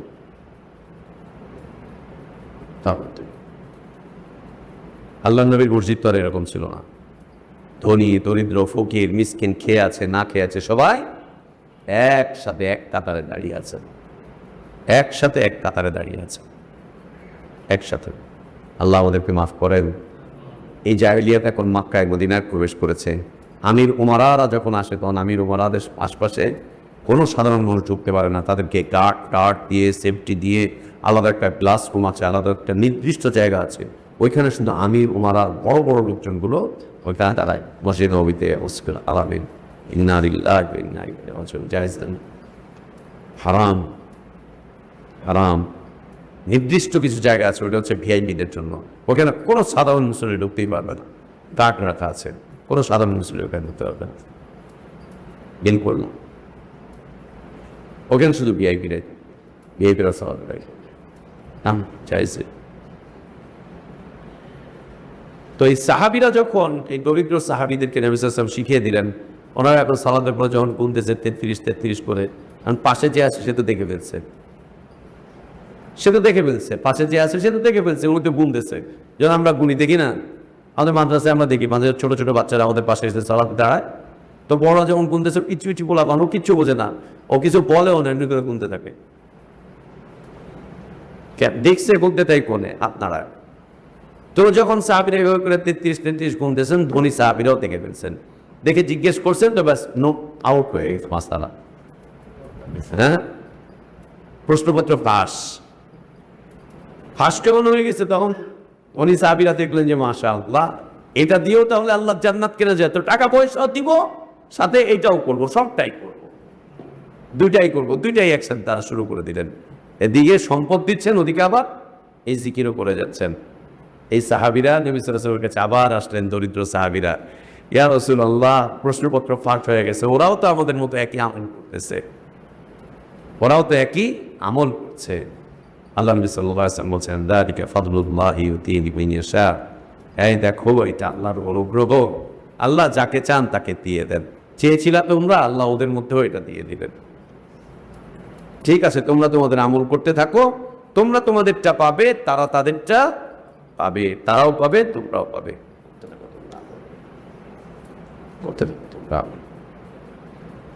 অন্য বর্ণনায় নবী সাল্লাল্লাহু আলাইহি ওয়াসাল্লাম বলেছেন, যে ব্যক্তি প্রত্যেক ফরজ সালাতের পরে এই আমলটা অব্যাহত রাখবে, 33 এরপরে কালিমাতুত তাওহীদ, বর্ণনায় নবী সাল্লাল্লাহু আলাইহি ওয়াসাল্লাম বলছেন, যে ব্যক্তি স্থিরতার সাথে সালাতের পরে আমল করবে, আল্লাহ তাকে দিনের ক্ষেত্রে তাকে কখনোই আল্লাহ দুর্বল করবেন না, হীনমন্য করবেন না, দুর্বল করবেন না। আল্লাহ তাকে দিনের ক্ষেত্রে, আল্লাহ তাকে দুর্বল করবেন না, আল্লাহ তাকে হীনমন্য করবেন না। আল্লাহ নবী সাল্লাল্লাহু আলাইহি ওয়াসাল্লাম সাহাবীকে শিখাচ্ছেন যে ফরজ সালাতের পরে তুমি সবসময় এটা পাঠ করবে, আল্লাহুম্মা লা মানিআ লিমা আ'তাইত ওয়া লা মু'তিয়া লিমা মানা'তা ওয়া লা ইয়ানফা'ু যাল জাদ্দি মিনকাল জাদ। আয় আল্লাহ, তুমি যা দান করো কেউ তা রোধ করতে পারে না, ফিরিয়ে দিতে পারে না, আর তুমি যা দাও না তা পৃথিবীর কেউ দিতে পারে না। আল্লাহ, তুমি যা দাও তা কেউ ঠেকাতে পারবে না, আসবেই ওইটা। আর তুমি যেটা দিবা না সেটা সারা পৃথিবী মিলে আমাকে এটা দিতে পারবে না। ওয়ালা ইয়ানফা'ু যাল জাদ্দি মিনকাল জাদ। এবং নবী সাল্লাল্লাহু আলাইহি ওয়াসাল্লাম শেখাচ্ছেন যে বলো আল্লাহকে, আল্লাহ ধনাঢ্য মানুষের ধন সম্পদ দিয়ে তারা আল্লাহর আযাবকে রক্ষা করতে পারবে না।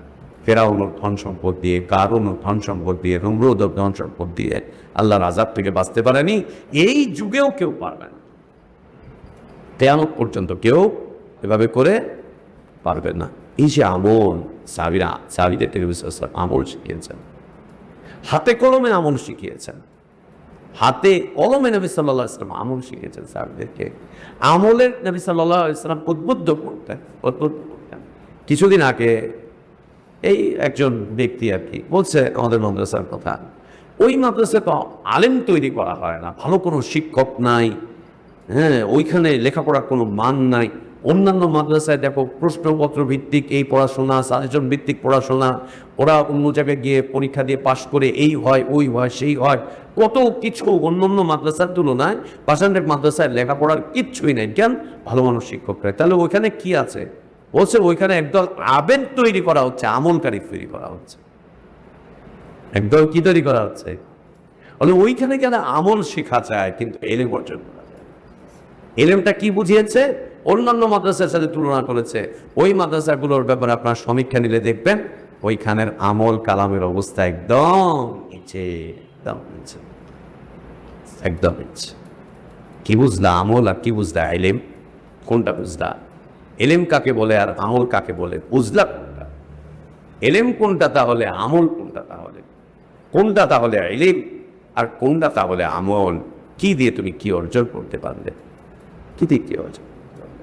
আল্লাহ নবী সাল্লাল্লাহু আলাইহি ওয়াসাল্লাম হাতে কলমে সাহাবীদেরকে আমল শিখিয়েছেন, আমল শিখিয়েছেন।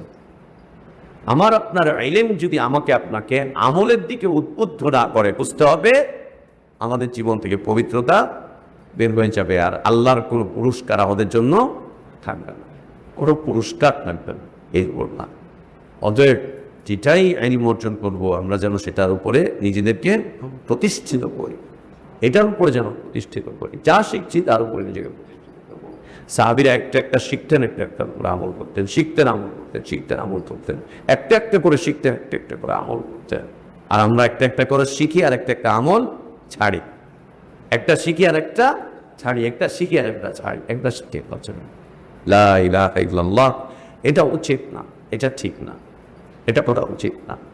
যদি অবস্থা এমন হয় ইলম আছে আমল নেই, ইলম আছে আমল নেই, এদের হালাত হবে কিয়ামতের দিনে, এদের অবস্থান হবে অগ্নিপূজকদের সাথে, এদের অবস্থান হবে ইহুদীদের সাথে, এদের অবস্থান হবে ইহুদীদের সাথে। এবং নবী সাল্লাল্লাহু আলাইহি ওয়াসাল্লাম একটা মুবারক হাদিস বলে শেষ করছি যে কিয়ামতের দিন একদল জান্নাতি ব্যক্তি দেখবেন যে একজন লোক তার পেট থেকে সব নাড়ি বুড়ি সব গড় করে বেরোচ্ছে, আর সে তার এই নাড়ি বুড়িগুলোকে নিয়ে জাহান্নামের চতুর্দিকে ঘুরতেছে। সে তার এই নাড়ি বুড়ি নিয়ে জাহান্নামের চতুর্দিকে ঘুরতেছে। তখন একদল লোক তাকে দেখবে, দেখে চিনে ফেলবে, চিনে বলবে আপনি অমুক, অমুক না, আপনি অমুক না? বলবে হ্যাঁ আমি অমুক। আপনার এই অবস্থা কেন? আপনার কথা শুনে তো আজকে আমরা জান্নাতে চলে এসেছি, আপনি যা যা শিখিয়েছেন সেগুলোর উপরে আমল করে আমরা জান্নাতে এসেছি, তো আপনার এই অবস্থা কেন? যে তোমাদেরকে আমি যা বলেছি সেটা আমি নিজে আমল, তোমাদেরকে যা বলেছি সেটা আমি আমল করি নাই, তোমরা আমল করেছো, তোমরা জান্নাতে। আমি আমল না করার কারণে আমার হালাত জাহান্নামের চতুর্দিকে সে পার করতেছে, ঘুরতেছে, তওয়াফ করতে চাচ্ছে। কিয়ামতের দিন ওই আলেমদের চেহারায় মাংস থাকবে না, যে আলেমরা ইলম অর্জন করেছিল আমল করেনি। শরীরে মাংস থাকবে না, নাড়ি বুড়ি নিয়ে জাহান্নামের মধ্যে লুটোপুটি খাবে। ওই আলেমদেরকে আল্লাহ অগ্নিপূজকদের সাথে জাহান্নামে উঠাবেন, ইহুদীদের সাথে জাহান্নামে উঠাবেন। উনি বলার সুযোগ নেই। ওই আলেম হচ্ছে শুধু খতিব সাহেব, আপনারা না বিলকুল না। আলেম বলতে প্রত্যেক ওই ব্যক্তি যার কাছে যে কোনো ইলম আছে। আপনার কাছে 10টা আমলের ইলম আছে, ওনার কাছে 20টা আছে, ওনার কাছে 50টা আছে, ওনার কাছে 100টা আছে, ওনার কাছে 300টা আছে। ধাপে ধাপে স্তরে স্তরে কারো কারো বেড়ে গিয়েছে। কারো কারো ইলম তাদেরকে শ্রোতাদের কাতারে দাঁড় করিয়ে রেখেছে, কারো কারো ইলম তাদেরকে চেয়ারে এনে বসিয়েছে যে তোমরা ইলম বিতরণ করো। আমাকে এখানে বসিয়েছেন আল্লাহ তাবারক ওয়া তাআলা, আপনাদেরকে আপনাদের পরিবারের জন্য আবার বসিয়েছেন। আপনারা যে আপনাদের পরিবারে গিয়ে চর্চা করেন এগুলো, বাসায় গিয়ে বলেন এগুলো, রেকর্ডিং নিয়ে জানান এগুলো, নোটগুলো নিয়ে শোনান এগুলো, আপনারও একটা চেয়ার আছে। হয় আপনি ইলমের ক্ষেত্রে অল্প ইলম রাখেন, আরেকজন আরেকটু বেশি, তার একজন আরেকটু বেশি, তার একজন আরেকটু বেশি।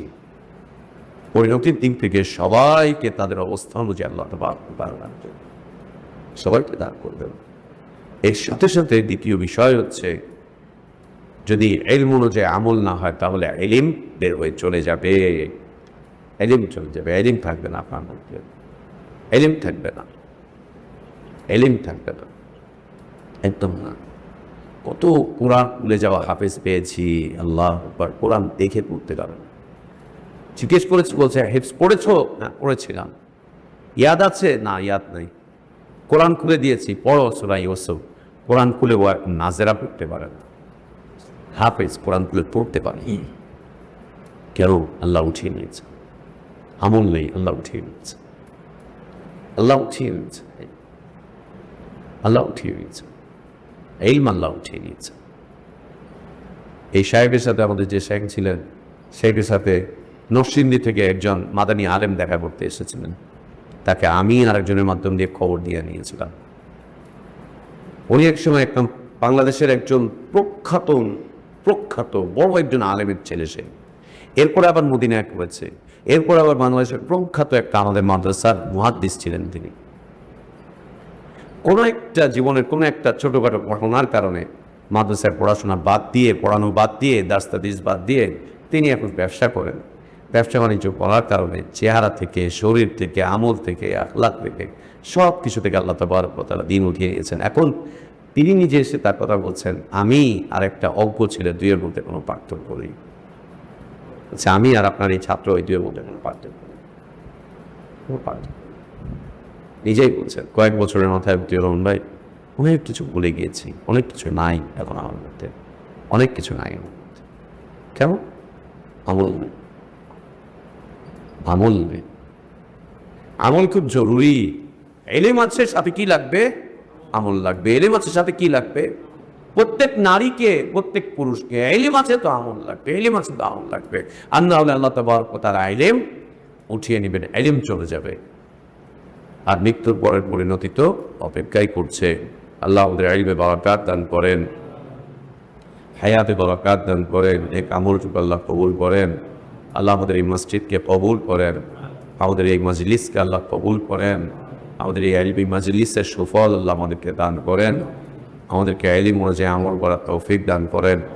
আল্লাহ আমাদেরকে পবিত্র জীবন দান করেন, জীবনের পবিত্রতা জীবনের প্রত্যেকটা অঙ্গ প্রত্যঙ্গে আল্লাহ ছড়িয়ে দেন, জীবনের প্রতিটা মোড়ে মোড়ে আল্লাহ আমাদেরকে পবিত্র করে দেন। আল্লাহ আমাদের পরিবারগুলোকে পবিত্র করেন, আমাদের আল্লাহ আওলাদে আল্লাহ পবিত্রতা দান করেন। আল্লাহ আমাদের ঘরগুলোকে পবিত্র করে দেন, আল্লাহ আমাদের পরিবারগুলোকে পবিত্র করে দেন। পবিত্রতার আবেশ, পবিত্রতার পরিবেশ দিয়ে আল্লাহ আমাদেরকে সুশোভিত করেন। আল্লাহুম্মা আমিন। ওয়া আখির দাওয়ানা আলহামদুলিল্লাহি রাব্বিল আলামিন। সাল্লাল্লাহু ওয়া সাল্লাম ওয়া বারাকা আলা নাবিয়িনা মুহাম্মদ ওয়া আলা আলিহি ওয়া আসহাবিহি আজমাইন। সুবহানাকাল্লাহুম্মা ওয়া বিহামদিকা আশহাদু আল্লা ইলাহা ইল্লা আনতা আস্তাগফিরুকা ওয়া আতুবু ইলাইক।